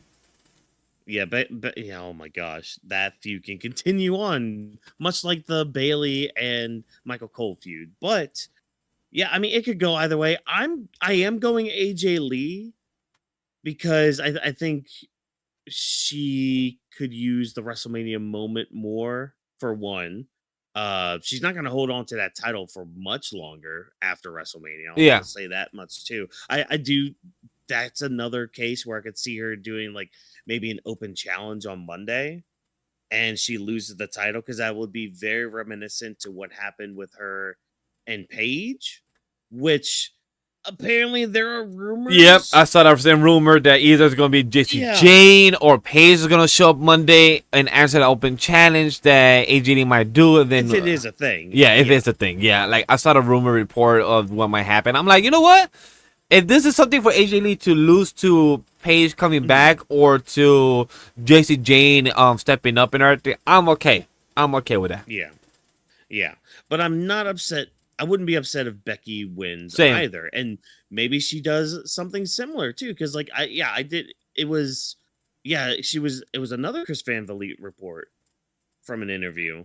Yes. Yeah. Because another scoop from CVV, where this is her final contract with WWE. So it's like once this ends, she's probably gonna not wrestle for WWE again, or maybe just move to like a Legends contract, probably. We'll have to wait and see with that and whatever those reports are at the time. Yeah. So yeah. So hey, another one we kind of agree on. Maybe we'll agree on this one. Oh. The match of the weekend. What is more than likely going to be match of the weekend. The Ring General taking on the Visionary, the Revolutionary, the Architect, Seth Rollins. How did we get this match? Well, it's kind of messy, folks. It's kind of messy. So Seth Rollins, he got injured, was betrayed by the Vision. So his mission statement of coming back was to take out the Vision. Unfortunately for him and the Vision, they ended up getting neutered, like I said earlier. So both of his would-be opponents, like his main opponent in Braun Breaker, his possible probably backup opponent, Bronson Reed, were both taken out because one got injured because I guess they rolled weird in the ring, which that was such a freak accident with that one. Yeah, the Braun one that he pulled the announce table and then I think he did like a hernia or something like that on his back. I think that was Braun Breaker, and then Bronson Reed, I forgot what it was. So Bronson Reed, he was doing was he was breaking up a pin just with his arm, like a yes, move. The shoulder was right. Yeah, and it's just like, he couldn't bend his arm anymore because it was the qualifying match for the Elimination Chamber. Yes. And the rumor was that he was supposed to be winning or something like that. Yeah, like he was supposed to win that match and do all the spots that Logan Paul got. Yeah. Which we all question, chat. If you want to know our face of the questions, go check out our sidecast because that show was hilarious. Yeah.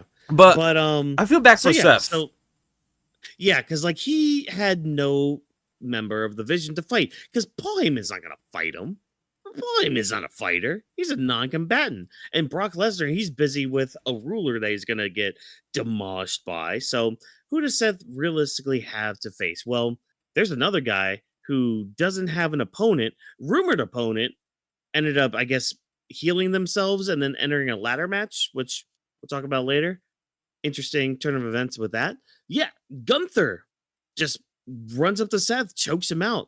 And I'm really glad we added some layers to this because it's like, okay, this is a good seed and road to start on to get us Gunther versus Brock at SummerSlam, which a lot of people are saying are going to happen. It's the biggest rumor going around, which I wouldn't be opposed to Gunther retiring Brock. I'm actually kind of for it. Yeah, so is Vash here. So, this is a good way to be like, hey, Paul, you owe me a favor now for taking care of Seth. Kind of leading into my prediction right there, but, whatever. Also, Paul, stop owing people favors. Please, stop. Well, it's going to come. It's going to, it's going to bite you in the ass. That too. Well, it's about to at SummerSlam when he loses his biggest cash cow. But I love the layer we got this past week on Raw. It was definitely one of my highlights from Raw, where Seth calls out Gunther, and he's just like, all right, Gunther, I need to know why. I need you to tell me why, because there's no reason that you should be teaming up with Paul Heyman, all this stuff. Like, he wants to hear from Gunther. And so Gunther goes in there. And this is probably like, this is the most intense I've seen Gunther In a for while. promo segment in a long time. Oh, like, long 'cause time. For the past few months, he's just been all smiles and giddy, you know, because can't see me and all that. He retired John Cena and AJ Styles. Fuck you, Gunther. I love you though. But Such a love-hate relationship that, hey, fuck you, but love you. Ah. but I love the segment he had because like he's just like in Seth's face, like nudging him, like with his forehead. Man, this felt so real. This was so good, but literally, and it's so simple. It's just the fact that when Gunther was champion, Seth was walking around like he was still king of the castle, La la la la la. I have a chair. Even though Gunther's standing right there with the crown to the kingdom, the scepter, the Excalibur, if you will, the keys, The to One Piece. brand new Toyota Honda Civic. I don't know. Fuck. Gunther had it. He was on paper the best of that brand, of that show. But here comes Seth Rollins being like, I'm the best. Seth never once went for Gunther. Never once tried to get that title from Gunther. And that ate Gunther alive. He hates Seth for thinking that he is better than him. And on Saturday, Gunther's going to prove that he can't even lace his boots. They had a big old brawl. I love that segment that we got. It was probably my favorite layer that we added to any of the WrestleMania build. And that's the thing. There was a joke tweet that was just like, they sold this match into like, they were able to tell such a great story in such a short amount of time because WWE didn't have enough time to fuck up this story. Yeah, I saw that. I laugh about that in chat. But it's true. That's sad true. It's like you didn't need too much. You got enough motivation from Gunther right there. And that in turn is why I think Gunther's going to win. Because if he takes out Seth, there you go, Paul. I took care of your problem. Give me my favor. Because, like, realistically, if Gunther were to lose to Seth, why should Paul Heyman give Gunther Brock? And especially Brock's career? Just throwing it out there, everybody. But Vash, what do you think of the build, the messy road we kind of took to get here? And why you're fully going to be behind Gunther, that entertaining bastard. Look, chat. Usually, I am on the fuck Gunther train, not because he's a bad character or because he's just a bad person. No, he's good.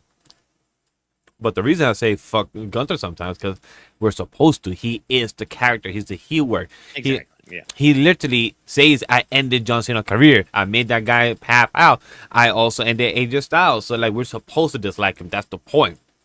So, understand that. I dislike him for the reason. Same thing when it's Gunther versus Jay. Pat McAfee. Exactly. So, when it comes to Gunther versus Jay, I choose Jay. When it's Gunther versus Punk, I choose Punk. If Gunther wins, I don't mind it because he knows how to portray the story. He knows how to carry the shit. Now, guess what? He carried that promo. I love it. I don't know what is it. If it's like this, like testosterone, or when guys, literally, like wrestlers or people just butt heads to each other and just go like head to head. I felt it. I don't know why, but that just gives me adrenaline. Like, oh, we about to fight, man to man, beast to ruler. Mm-hmm. That type of attitude, I love it. I'm just here. Look, I'm happy that Seth is on the card because I could hear Seth music in the stadium again, and that shit just sounds amazing. Yep. We know damn well this man's about us coming like a Power Ranger or like fucking like Doflamingo in a fucking attire. We know damn well who's gonna come out more fancier, the wife or the husband? Who's gonna come out more fancier? That's the big question. And the answer Is the husband. is yes. Most likely it's gonna be the husband. Because Becky Lynch just said it. Becky Lynch just said it. He has a bigger closet than me when it comes to the outfits and everything, so I love it. And Seth has said it. He loves to go extra all out more than last year, so that's it. But Gunther's my choice. Story-wise, build-wise, it's simple, straightforward. It's literally one man telling another, you avoided me from the block. Now spin the block around and let's go hands. Literally, in one sentence, that's what it is. It's literally one tough gang leader trying to tell the other gang leader, like, you never came back and fight me. You've been avoiding me from the block. You've been trying to go from corner to corner. How about let's shoot the hands and let's see how it goes. That's what it is. Straightforward. A buck. And I'm here for it. Is it going to be entertaining? Yeah. Is it going to have a purpose? However, Antidote says the purpose could be Wolf Bark, Roof Roof, Makima, the badass dog returns, spear Rollins to the oblivion, and Gunther pulls Rollins to sleep. I could see that. It depends. Yeah. We haven't heard rumor report, or maybe, there's going to be a hoodie guy, a black hoodie. Maybe it's going to be Braun Breaker with a mask. Who knows? Might be. He'll be like, oh, look at me. I'm like one of Seth's people, but I'm not. Exactly. We just got the same outfits. We just all go to the same shop and Nike and Adidas for black hoodies at Gap. One of those stores. I mean, I wouldn't be upset if Braun did interfere in the match. Same. I mean, there's a big part of me that would love for this just to be a clean finish. That too. And for Braun to either attack Seth after the match when he's already at his weakest. Because again, favor. There's your favor, Paul. I gave you Seth on a silver platter. Now have your dog just maul him. Or it could happen on the Raw after Mania, but, that's also putting a lot of stock into that show. And in recent memory, that it actually has not been that good of a Raw after Mania. But that's in the past. We're looking towards the future. We have one more match to talk about tonight, folks. Or at least when it comes to night one. The women's tag titles are on the line as the Irresistible Forces take on the Bella Twins, who also take on Baykyria, who also take on Charlexa. That's right. It's the battle of the twins, the sisters, and the two lesbian couples. So the build of this match, basically the Bellas and Charlotte and Alexa are trying to go after the tag titles. They keep getting in each other's way. Some matches happen between the two teams. And then Bayley and Lyra Valkyria decide, hey, wait a minute. We want a shot at these. We want a chance at this. So they kind of get involved here as well. So, hey, since they keep interfering, keep costing each other matches, let's just make it a fatal four-way tag match for the tag titles. Now, what sucks about this build is the fact that apparently Nikki Bella has been dealing with an injury. I think it was like an ankle sprain or something. Mm-hmm. So the Bellas haven't been on TV for like a few weeks now. So all the build has really been between like Charlotte and Alexa and Lyra Valkyria and Bayley, because like they had like a series of singles matches where Nia Jax and Lash Legend attacked them afterwards and all that. Look, man, they're sisters. They're sisters. All right. Look, they're close. They're close. So yeah, it really depends on what happens with the Bellas if they're in this match. Because I feel like this match is just all set up for the Bellas to win. And to finally get their tag team match, or tag team title, excuse me. And they probably won't hold them for that long, but they'll probably get it. But it all depends on if Nikki's clear. Which brings me to another thing. Apparently, the backup plan, from if we were to believe the dirt sheets and all that, apparently the backup plan is to have the Kabuki Warriors just thrown into this if the Bellas can't make it. Which is why apparently we're not getting Io Sky versus Asuka. But we might get it for Backlash. So stupid. it writes itself, but whatever. They could still add it to some. I'm still holding out hope that they'll add it for Sunday's card. I'm still holding that out.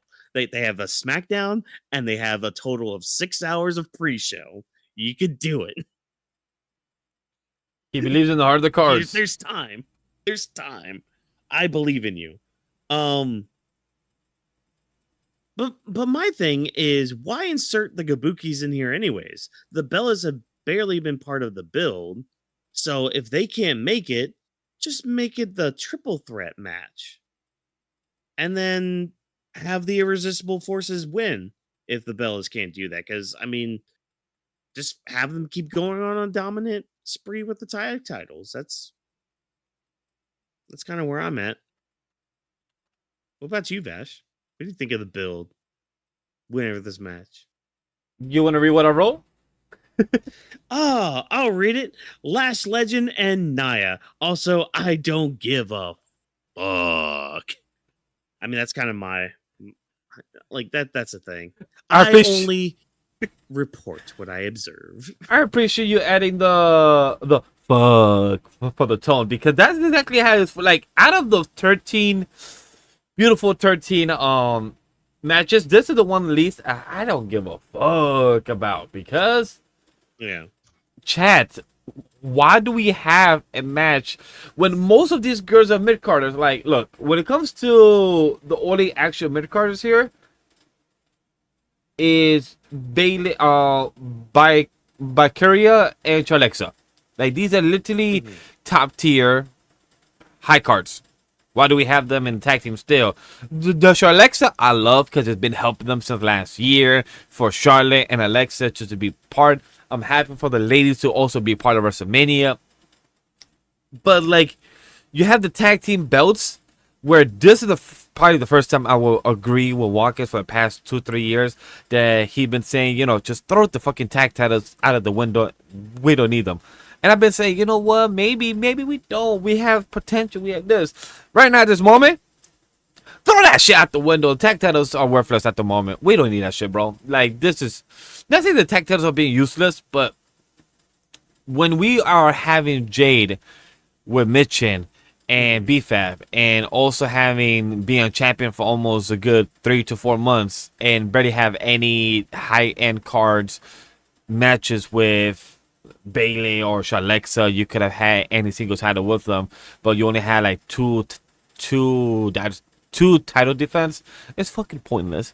It makes it feel like SmackDown is dry as water, like fucking like sand. It's like, why do we have this? It shouldn't be like this. It's very disappointing. So that's why I don't really like when you guys watch us during the sidecast. Will we be entertained by this? Yes, most likely these girls will put a great match. But story-wise, I have no attachment for this at all. I am happy for Lash Legend to be at WrestleMania, just like with her partner, her fiance, her husband. Great for them.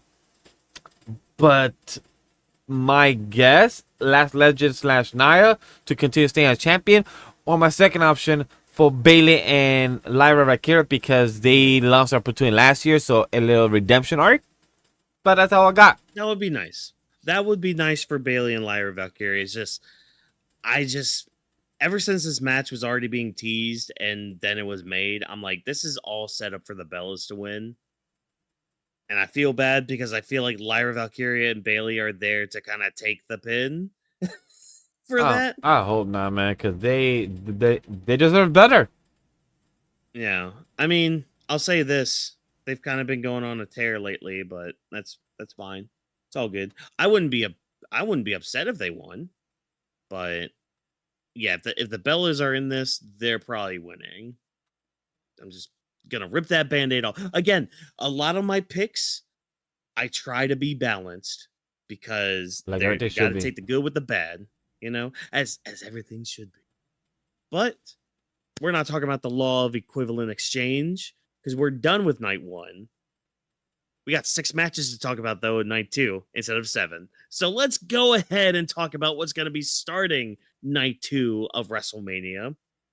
The big hoss fight. The big meaty men bump and meet. That's right. We're going to be talking about Femi taking on Brock Lesnar. So the build for this match, basically, Brock Lesnar returns and issues an open challenge for WrestleMania. And it's answered by none other than Oba Femi, the new ruler of the roster. And for weeks now, Oba Femi's pretty much had Brock Lesnar's number. There have been a couple times where like they kind of played the mental mind game with him, but Oba Femi's always kind of come out on top. And the promo he had on Monday just oozed what the kids call aura, but what we call on here is hockey. Oh, that I'm calling it ruler hockey because I mean, obviously he's the ruler and all that, not just a conqueror, but he will be conquering Brock Lesnar because I swear the whole for me at least, the whole weekend rides on this match. And I don't think I'm the only one with that kind of mindset. They have the opportunity, the best opportunity, the perfect opportunity to really make a new star and to really make someone in this business. And hey, guess what? You can have your new main event right here. You can make that in this match. You just got to do it. You got to capitalize. You got to strike it while the iron is hot. All those buzzwords you hear about when you talk about a moment like this, give it to Oba. And like some people were saying, give him the world title too.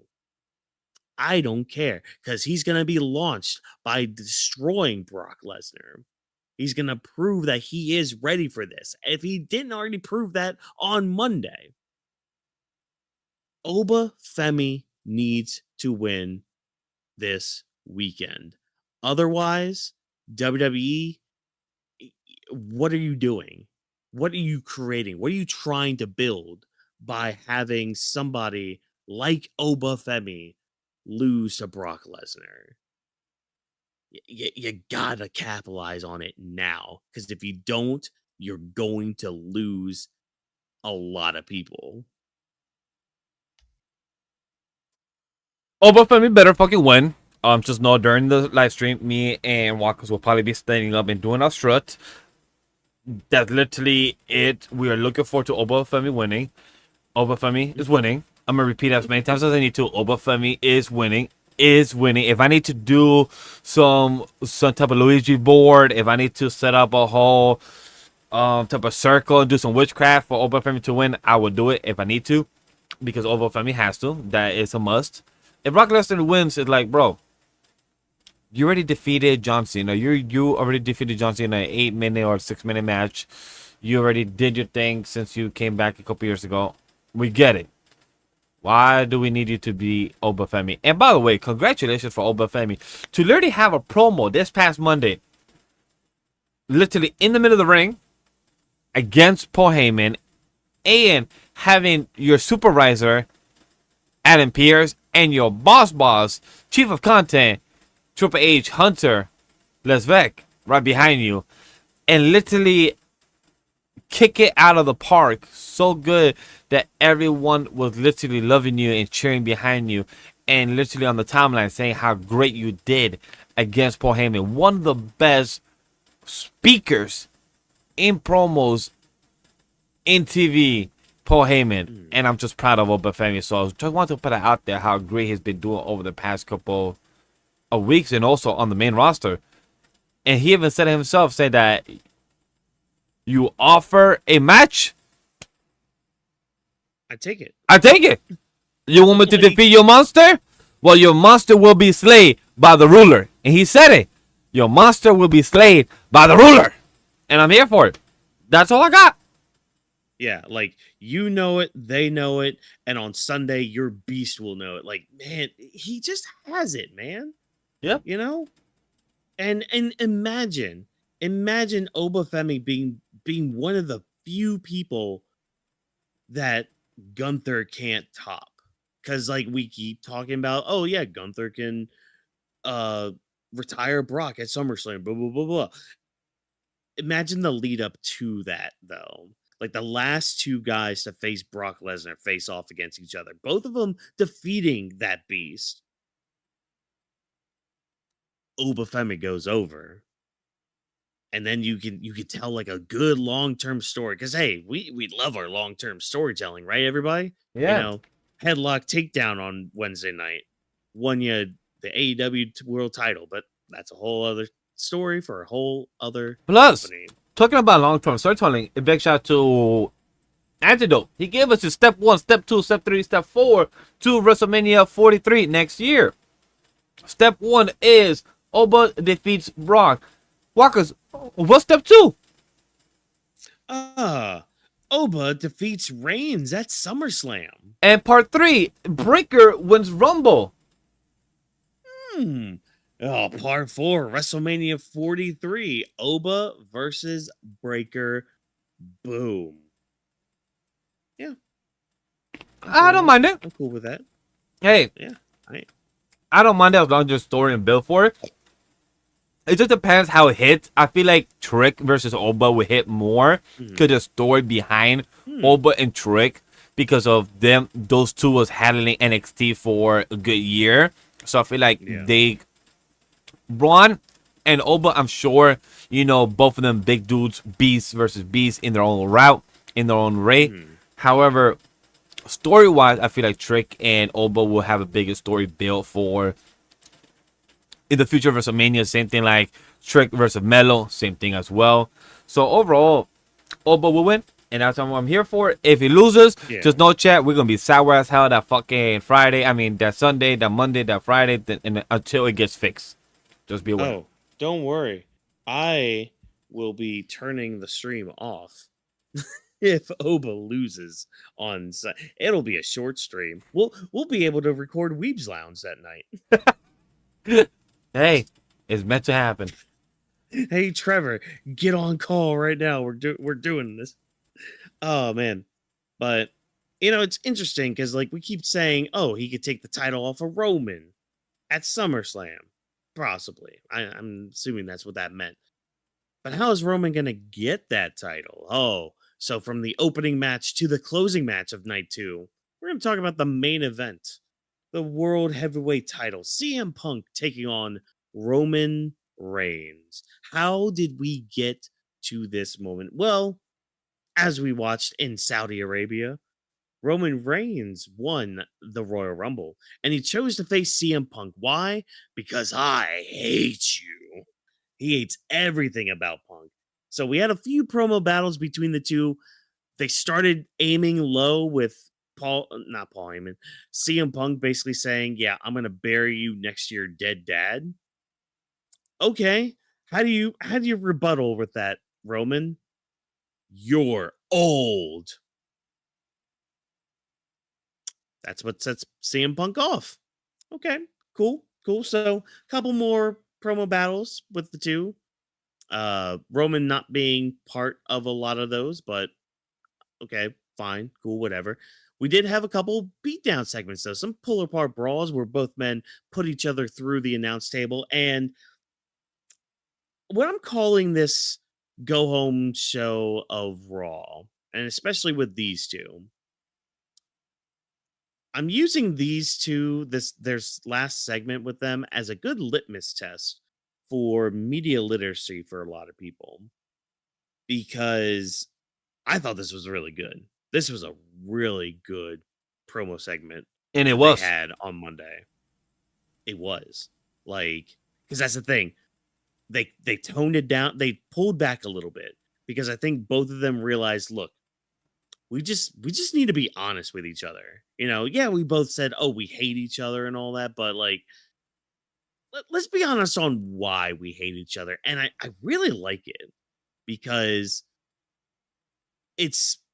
they both hate each other for what the other person brings out of them. So like with Punk, for example, he says he hates how Roman makes him feel envious. Yep, I love that one. If we know anything about Punk's character, he's not too envious of a lot of people. If anything, he doesn't like a lot of people.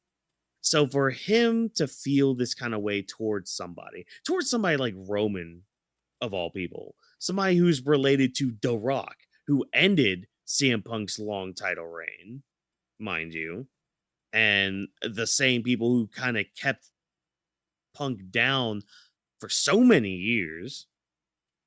You know, Punk wasn't part of that royal dynasty, and I love how he like mentioned him kind of creating his own family, his own royal family in a way.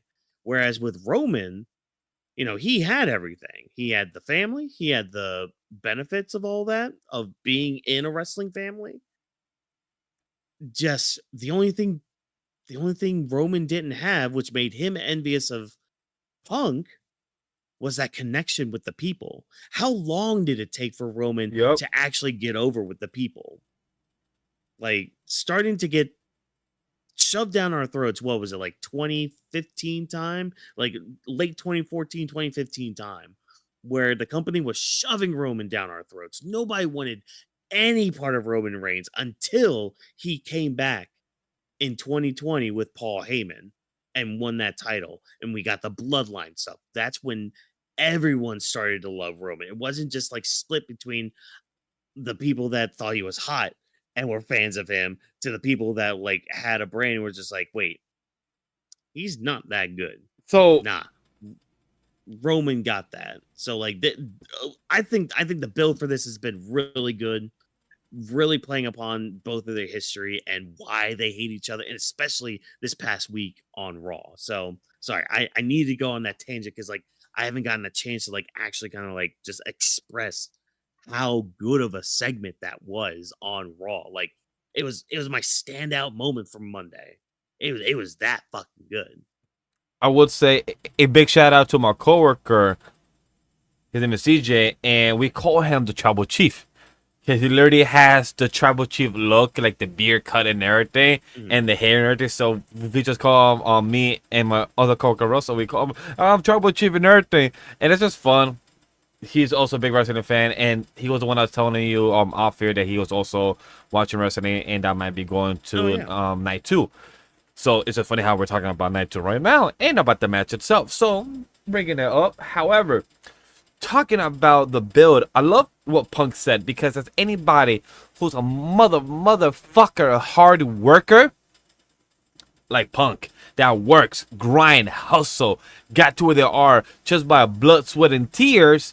What does that also remind you, chat? That he told Roman that I'm envious of what everything has been laid out to you or given to you. Punk said it. After I left, the keys to the castle was handed to you, Roman. For me, I had to fight for that shit and everything. And he said it that you have a bloodline. You have this thing of wrestling has won the more royal family. You have that. I don't. I made my own family and everything, like Vaquer said. So, as anybody can relate to that, when you see other content creators, other streamers, other actors getting opportunities that you think that you deserve and want, but then like, damn, what am I doing wrong? What can I get for that? What more hungry can I be? Is that type of mindset that Punk said? Because it's like, yo, I work my ass off here. And what Roman said too, because he said that I was envious about one thing for you, Punk, is that your connection to these guys. I had to earn it to speak about it. Cinema. That's how he got it during the pandemic when he came back with more of the character, knowing more about the angles of TV, the character you're building. However, before that, everyone booed him. Even when you brought it up, when The Rock was there at the Royal Rumble when he was the 2018 winner, I believe, right? Is that the year that he won? 2015. Oh, 2015. Yeah. Yeah, So- you're talking about when The Rock tried to go out there and get everybody to cheer him. Yeah. So it's like that. Like, hey, you have The Rock out there and they're still booing you. Maybe you might be doing something wrong. So it kind of shows in the character, like, hey, if The Rock is not helping you get the rub off, meaning that it's not working out for you. So it just shows that, like, hey, maybe potentially, Roman, you're not doing good, but years later, cinema happens, storytelling, arc progression, all those things occur, and it's working out. Who do I think is gonna win? I think it's Roman. Who do I want to win? Punk. Punk should win. You know why? Because I don't want Roman to be champion and then we get the fucking posters every week. Roman's coming back. No shit. Isn't he champion? Shouldn't he be here every fucking Monday if that's the case? But no, he's the guy that could be a part-timer. Bro, Punk has been busting his ass off and defending champion and actually coming here week to week, doing his promos, saying, hello, welcome to Monday Night Raw, and I'm your champion. This is, Punk City or Chicago, etc. I want my guy Punk to win because he's the man. Like, I feel like the character-wise, he should win over the story of Roman. Because you even have Roman talk shit about Royal Rumble the week before during Pat McAfee show. So, like, why are you going to give the guy the keys to the castle back when he was just talking shit about you, Triple H, and the creative team, that there's no new stars since you've been gone? Maybe don't bring back the guy. Maybe have Roman as a writer. Maybe have Roman as a coach. Maybe we can actually build new stars. Don't take the spot of new stars. Punk right now, let him be champion and have it transition to Braun Breaker or somebody else. We don't need Roman as a champion. That's just me.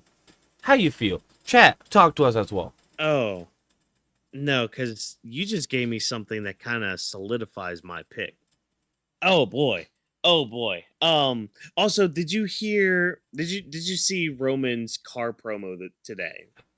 When it popped up, I saw 20 seconds of it because I was in the middle of work and then I never went back to it. So if you want to give me a little quick recap, please go. Well, that fighting champion thing is mentioned in that, by the way, where Roman's just like, oh, that's cute. You defended it 3 times since you won it. Yeah, you're doing nothing, buddy. I had to come back and all that. But, like, it's interesting you mentioned Pat McAfee and Roman being on that show talking shit about creative. That just backs up the claim even more for Roman to win. Corporate champions.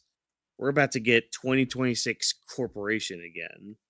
And I hope you can write that good. I really hope you can write that good because that could be some good shit with Roman and Randy both being, I don't want to say authority either because that group should just stay dead, but just corporation. They're corporate champions. They're the ones that, like, they're the name brand. Yeah, you got your Cody Rhodes now, but it's just like he's still kind of like that work rate kind of mindset, almost very similar to CM Punk. Get the titles off of them, run like a corporation kind of thing, or this, I guess not corporation, more like TKO. Because again, I'm thinking more in kayfabe with all this, because like at the end of the day, they're kind of fucking it all up with like the whole TKO stuff with like Pat McAfee. But like we even see it right now with Pat, like now kind of leaning towards Roman now. Now he's changing his stance. Like, oh, maybe you guys should check out Night 2.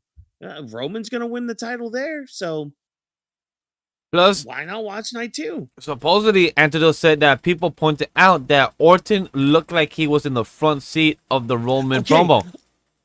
I wanted to ask somebody. Okay, so okay, I wasn't crazy then. That did look like Randy. Oh, okay.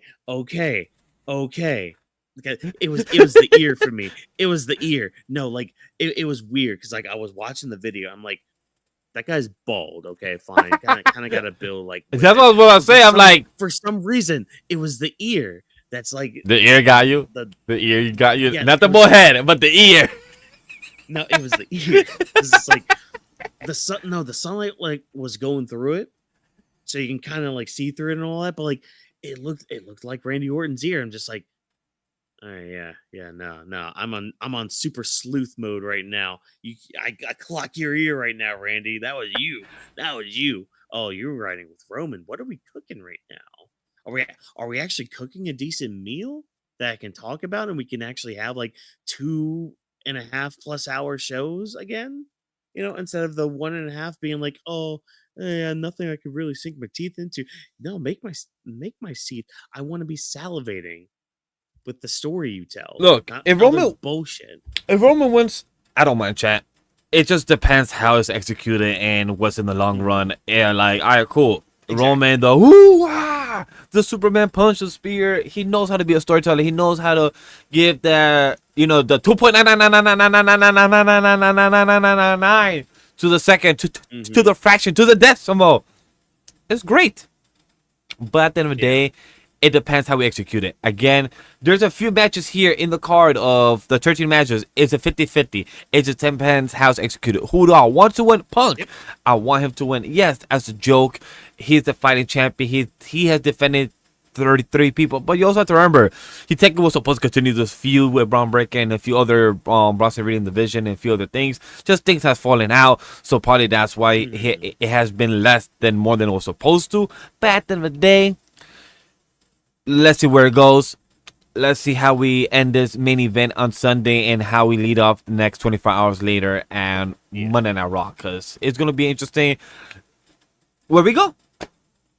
Yeah, and hopefully it can end sooner than this next match we're about to talk about, because, God, they have been teasing the Judgment Day breakup for so freaking long.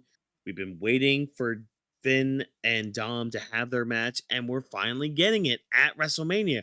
Finn Balor, or more importantly, the Demon Finn Balor, is going to take on Dirty Ass Dom. How did we get here? Well, again, the Judgment Day as a group has been on thin ice for a long time right now.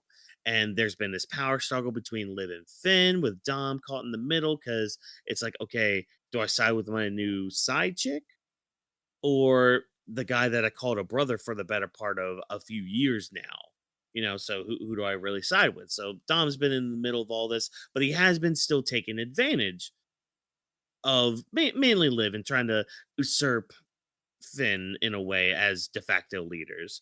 And it's not until like this program with Punk that kind of made Finn realize a few things. Realize, okay, why am I hanging out with these trash people? Like, why am I doing these things? Like, it's one thing to cheat and all that, but like, I'm just being desperate right now. Like, I'm not living up to my full potential. And he's realizing that through Punk, through those title matches that they had. And it got to a point where like Finn tried to instill this kind of mindset to the rest of the Judgment Day, but they're already in the trash heap. They don't want anything to do with like this honorable fighting style. So it's like, all right, you know what? We're done with you, Finn. We're going to kick you out of the group. It's done. It's over with. Not many back and forths between the two. We were supposed to get a match with like JD versus Finn, which didn't happen because Dom attacked Finn before the match and they started using a chair. And that's when Finn was just like, okay, you know what? Y'all just awoken something in me. A demon's been reborn. So we're getting the demon Finn Balor back in WWE, which is, I know, I lived it. I lived what they did to the demon. That was in real time. Back when I got back into it, like late 2015, 2016. Like, I caught up with the Finn Lord then, too. What they did to the demon since then has been shit. And I kind of wish this was also a surprise that Finn was going to come back as the demon. Because I'm going to say it right Agree. now. Finn as the demon needs to win. If it was just regular Finn, I'd be like, oh yeah, Dom's winning this. No, if we're bringing the demon back, Demon Finn Balor needs to win. End of story. Almost in similar veins to Femi Brock Lesnar, where it's the only difference with this is it wouldn't kill the weekend, but it most certainly is going to finally like just kill a character. Like, the last time I saw the demon, or that I can remember the demon, I believe it was literally WrestleMania 39, I think the match was, with him and Edge in Hell in a Cell. And Edge won the match. Edge should not have won that match. I stand on my laurels with that. I'm standing my ground. Edge should have lost that match, and that was like the death of the demon Finn Balor. So bringing him back, he needs to win. Just Dom can bounce back. He can easily bounce back. He's still AAA Mega Champion. And he's a kind of a different character down there anyways. So that's where I stand. Where do you stand, Vash? Chat. And how have you enjoyed this build or lack thereof? Because they really haven't done anything for the past like week or so. This build has been whack. I'm gonna just say that, Buck. Yeah. I'm gonna just be honest. this build has been whacked. This build should have been happening like a year ago, or like at least 9 months ago, or 6 months ago, to some extent, or even at Survivor Series. Like it should have been some time long ago. But Dom was injured, still IC champion, still Mega Champ. Finn was holding it down, and then Dom comes back. It's awkward. Big brother relationship. Like, I love Finn. This man is an inspiration. Every time I see this man walk, I want to go to the gym with him, for my libations with him. If you know, you know. And this man has an 8-pack, walking around with a beautiful wife and everything. And he's living the best life. But also, in case Chad didn't know, his wife also works at AAA. Oh, no, not AAA. I believe she works as some Spanish commentary or telenovela or some type of news channel for Mexico, something like that, for Latin America. But she does some coverage for AAA. The question is, Chad, dirty ass Dom, why the fuck are you not defending your title for the AAA title against Finn? Because Finn could use that excuse. Like, we could have used that excuse. Like, hey, Dom, since, like, for those that don't know, in WWE, Dom is a heel. But in AAA, he's a face. Just like we also know in matches that happen. So backwards. And Chad, we're going to talk about it at the end. That there is a few of the people that are missing, which ones we will love to see. And, you know, the match versus match, don't worry, we will bring that at the end of the show. But when it comes to this, Finn is winning 100%. He has to. It's Demon Finn. And I do agree with Watkins. I wish they did not spoil us, because it should have not been the case. But hey, you got to promote it. Even Dom went to Adam Pearce this past Monday. Guys, what is this? Like, I wasn't planning to fight, you know, Finn, sure. But now I'm finding the demon version of Finn. What's going on here? Like, that's like the comedy is there. It's just like, okay, Dom, you're trying to get out of this, but it's already going to happen. I hope we get some cool stuff from Finn. Hopefully he doesn't get injured, since this is not Hell in a Cell match like it happened back in WrestleMania 39. This, nonetheless, I'm excited for. I know Dom is going to, like, hopefully also, Dom, go full or out. Because sometimes we know they hold you back in your wrestling style, or just you in wrestling. Just go out. I know you and Finn could kill it. So please do something. I mean, that's par for the course with any of these matches, really. Just let the talent go out there and do their shit.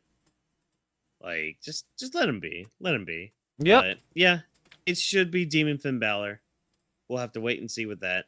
U.S. title, though, is on the line. There's a title match for you, as Sami Zayn defends against Trick Williams. Another kind of rocky road we got here. So, the story right now, at least for the better part of, like 9 months, I guess, roughly, the U.S. title has become basically a work rate title at this point, where those who strive to hone their skills and just get better at their craft, they hold these open challenges for their title. And Sami started it, which, interestingly enough, you know, he's the U.S. champion again. Huh. Neat. Interesting how we went full circle with that. But started with Sami, continue with Ilya, continue with Carmelo, and then all of a sudden, a very desperate Sami Zayn now. Very. Who doesn't have a place on the... Yeah, well, very desperate.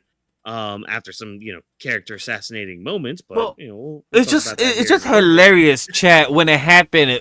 Like, Trick was getting an opportunity to go to WrestleMania, and then Sami overheard this with Adam Pearce, and they said, like, you know what? Watch this. And then literally goes out to have a match with Carmelo, and then we thought, hey, Carmelo should be going to WrestleMania, or maybe Carmelo versus Idra at WrestleMania. Have that build up, because they've been having their own little, you know, discourse because of people interfering with Idra Dragunov, The Miz, and everything. But then we have Sami wins, and everyone's like, wait, what the fuck? Okay, how we... Sure, Sami, you just took Carmelo's opportunity. Yeah. But continue, Watkins.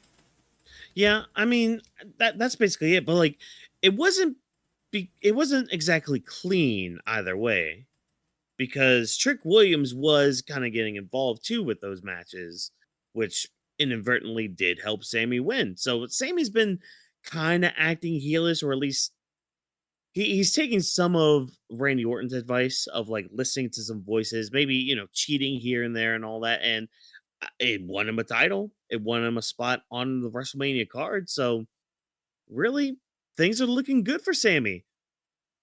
However, Trick Williams is about to whoop that ass with Lil Yachty on his corner. Yeah, it's gonna be Trick Williams. I Yo, think this is another one of those cases where you strike while the iron's hot. Trick is one of the hottest acts you have right now. Just build him up, and imagine how much that's gonna eat up at Carmelo.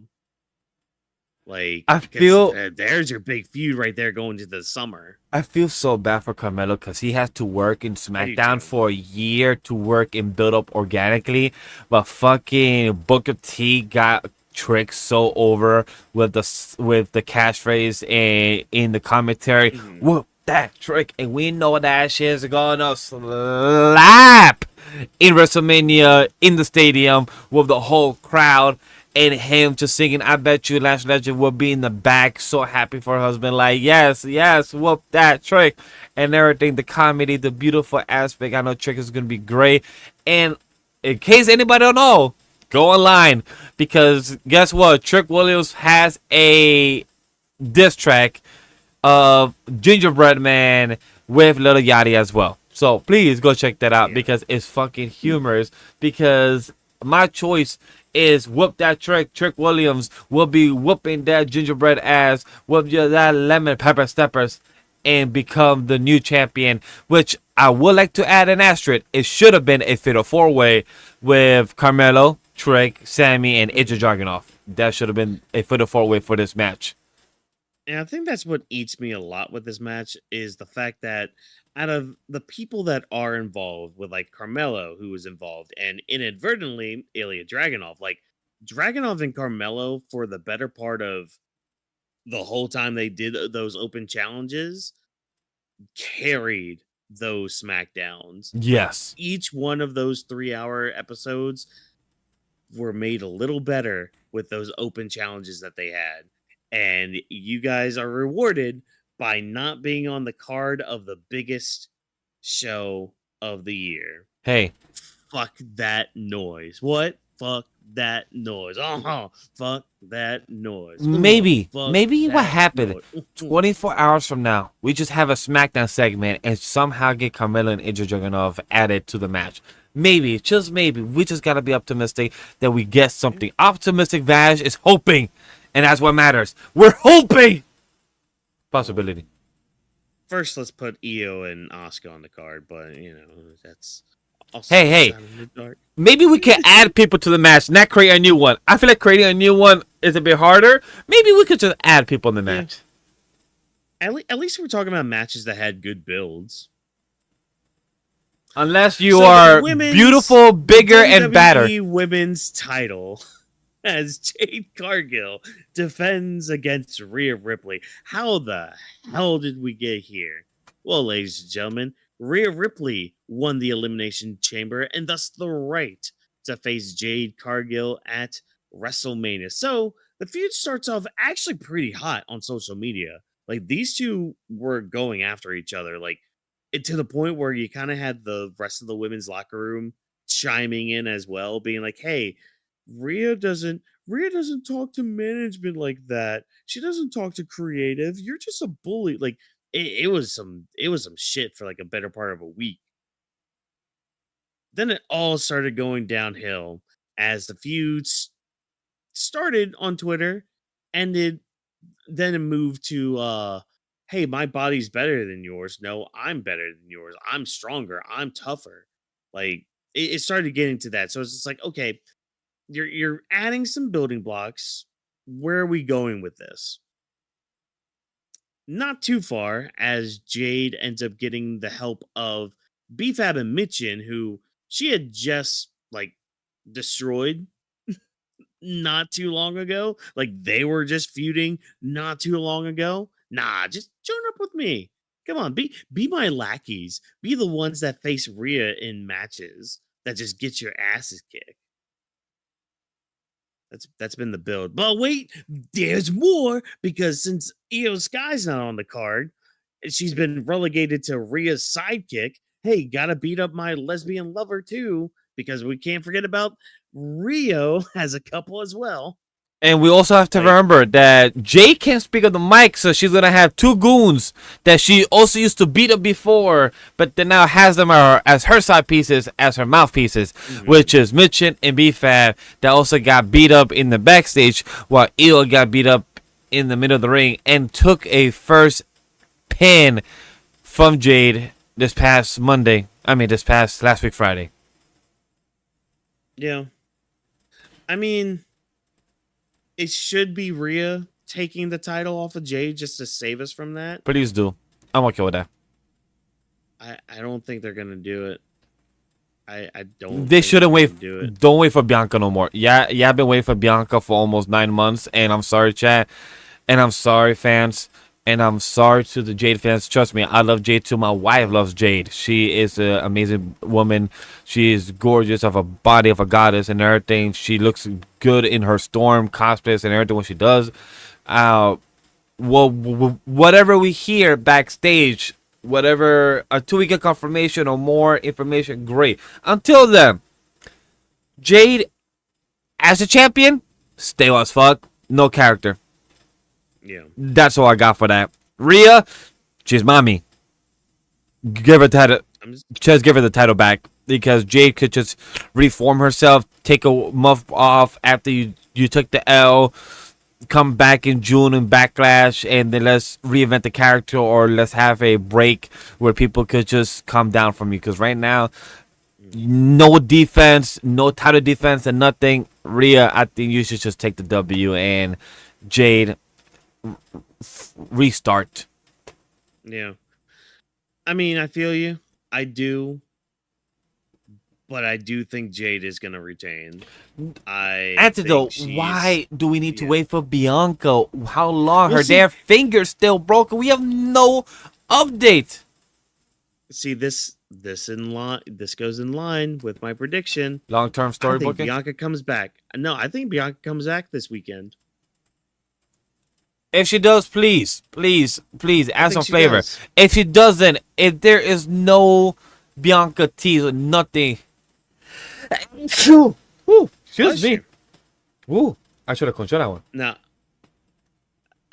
Because I don't think she's going to help Jade keep the title. But no. I think she is going to have a stare down like after the match. I think she's going to come back and try to like take the spotlight from her at that moment. They could have a brawl too. That could be a thing, but like, yeah, make the statement that you're back, because I think she might. Because again, they're very quiet when it comes to Bianca and her injury. I'm not looking forward if Jade wins, honestly. We go back to SmackDown with a still champion, unless we have some sauce or like somebody keep up to it. Sure, I don't want Io to cost Rhea the match. I don't want Rhea to turn on Io. I saw a report about that, or some fans speculating that this time. Like, please don't. That shit sucks out of ass. We don't need it. I'd rather get a Rhea clean loss, cool, and then Bianca comes out and slaps her, say, "Hey, I will see you at Backlash" or something. I'd rather get that. Lose the title, fucking Backlash. Jade, I'm sorry, you're amazing, but I need to reinvent the character more. All I'm gonna say is sacrifices must be made so Femi can win. Anywho, we have one more match.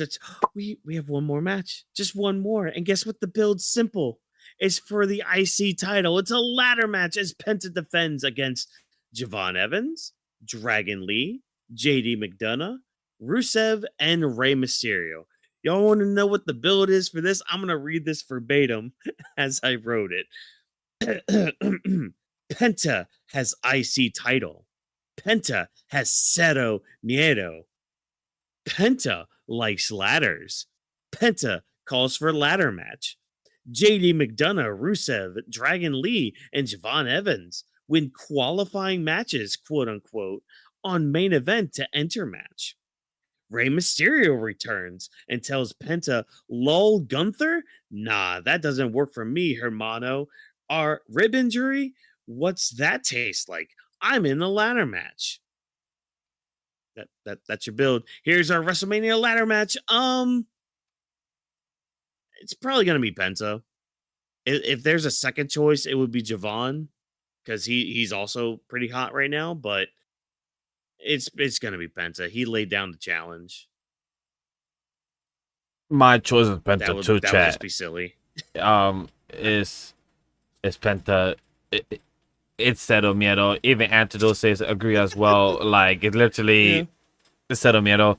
Like, it sucks. I'm gonna bring it up again during the final thoughts in a few. But like, one of the people that sucks that's not on the card is his brother. Like, bro, we have literally Ray Phoenix, who was there last year. I forgot who he fought in top of my head.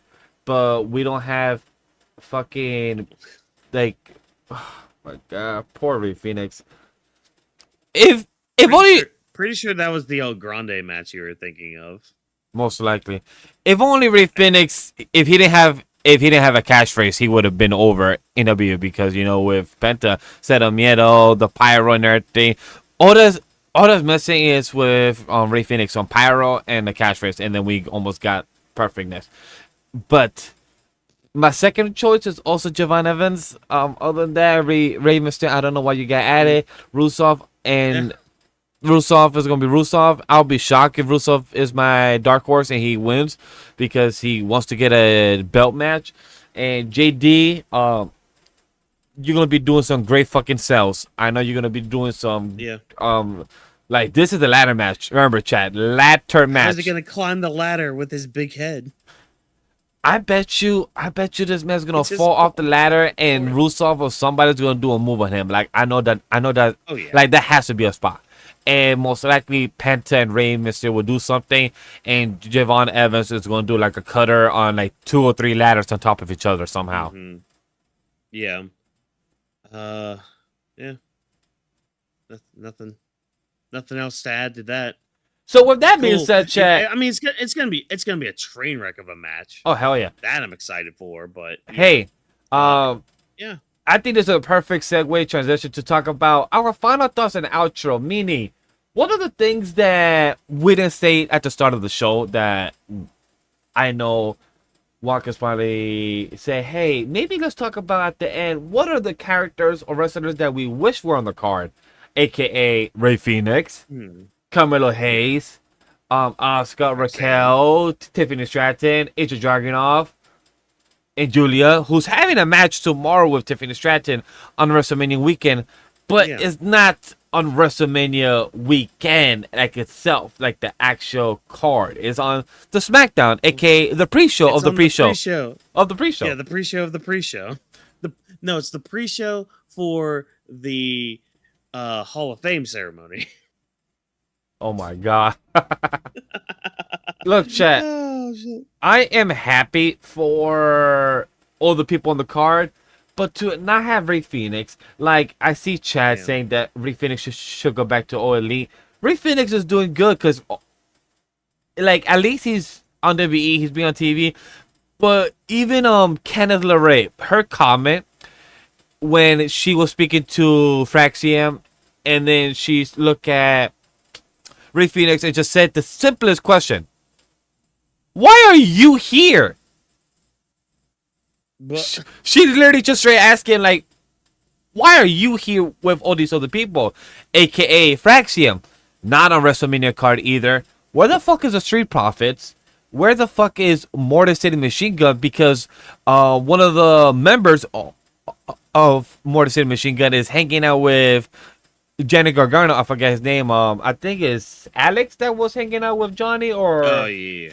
and his partner was like, yo, are we even still a team? You just keep worrying about your mentee, Johnny, but where are we? I'm like, motherfucker, where are you guys?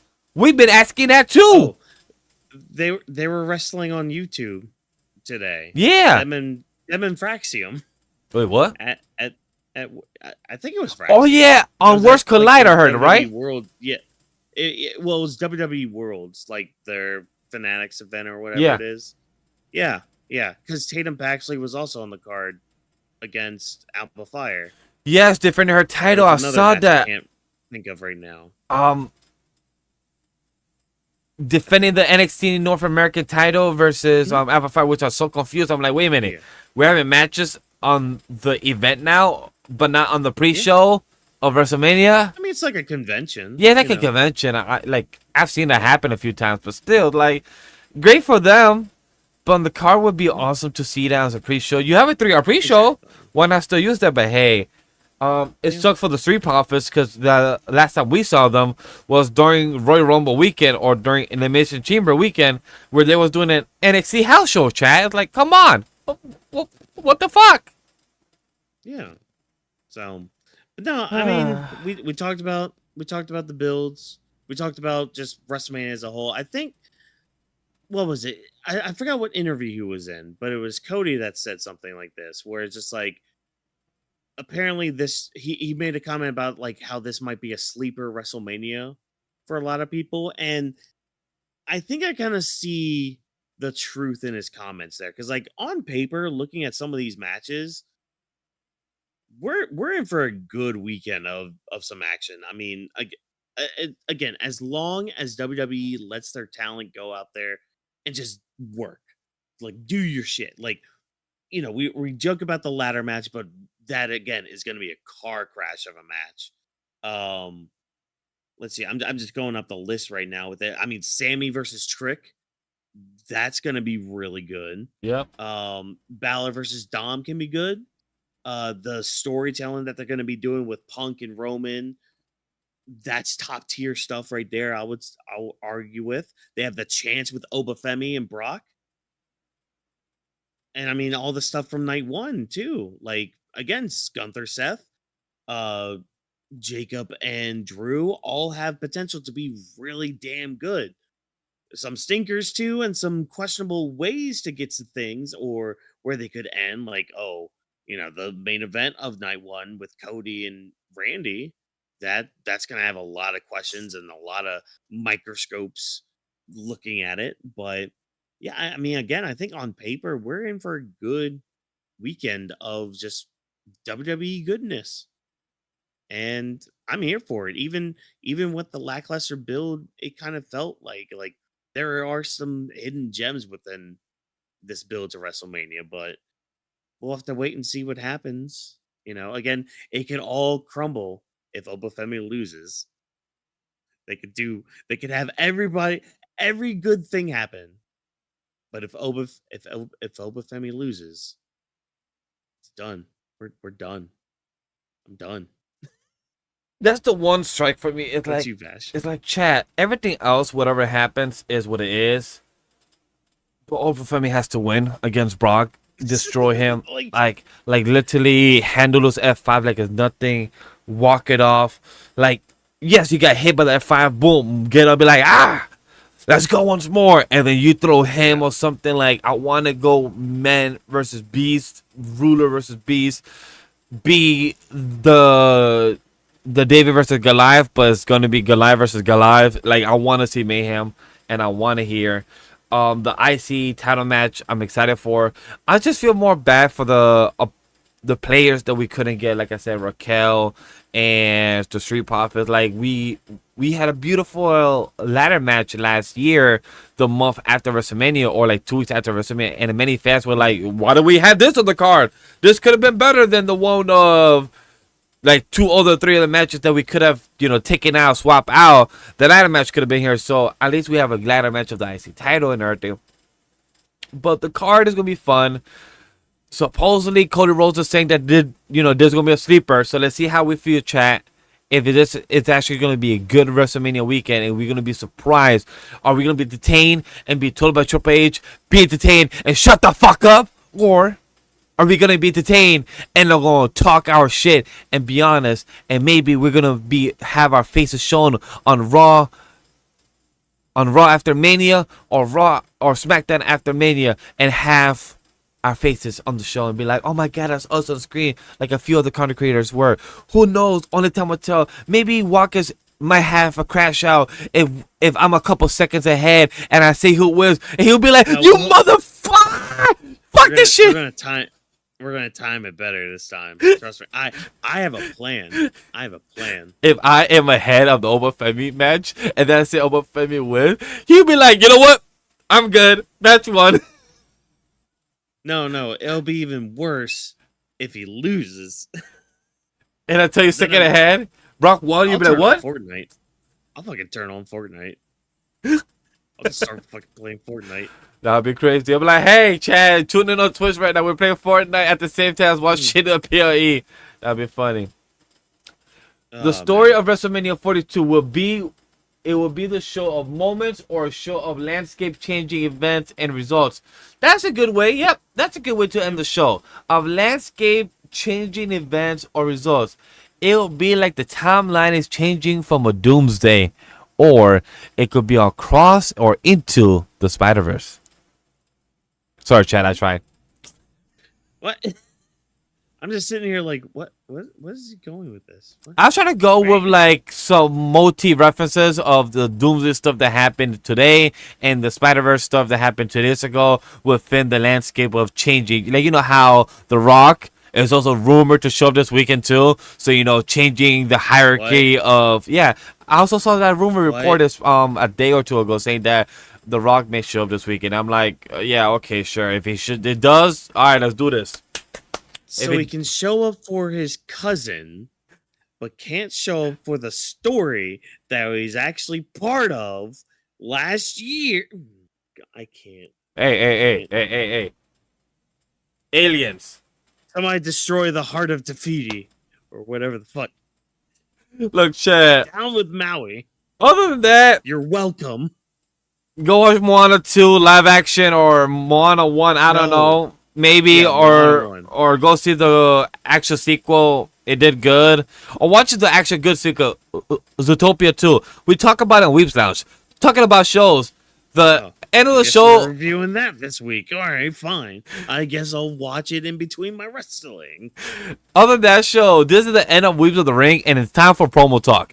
Talking about Weeps Lounge, we are having a show talking about everything of CinemaCon, everything that dropped from trailers.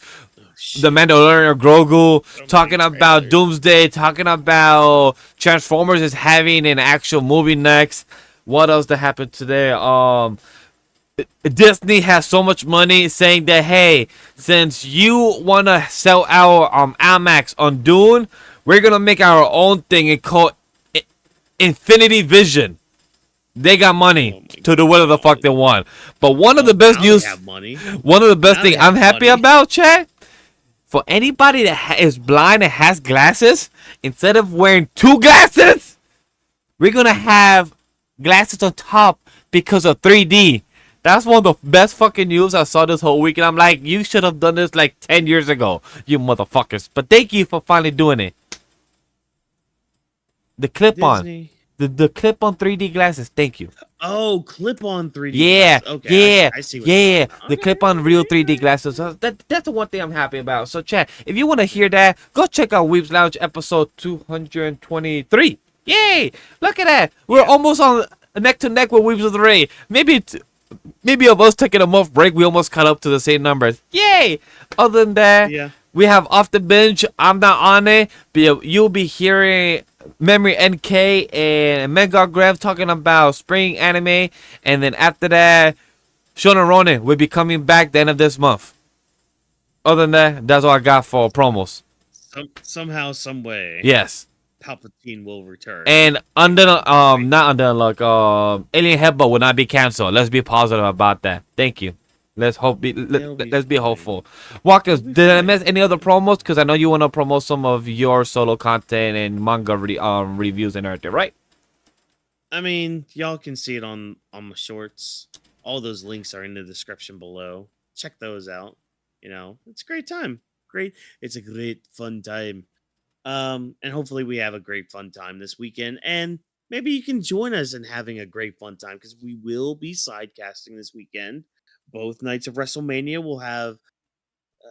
We'll see how long the review portion of each night goes. And especially with how long they're rumored to be. Apparently, the main shows are going to be 4.5 hours long. So yeah, so we're going from 6 to 10:30 with a match each hour. and 45 minutes of commercial each hour. Bro, Dick is just. Oh, guys. You know it's gonna be horrible pacing. It's gonna be paced. In video horribly. packages to remind people what's been going on for the past 3 months. It's like, God damn it, bro. Like, Yeah. Well, that's most the likely thing. just no chat. Liv Morgan's coming out with a nice music as well. Mhm.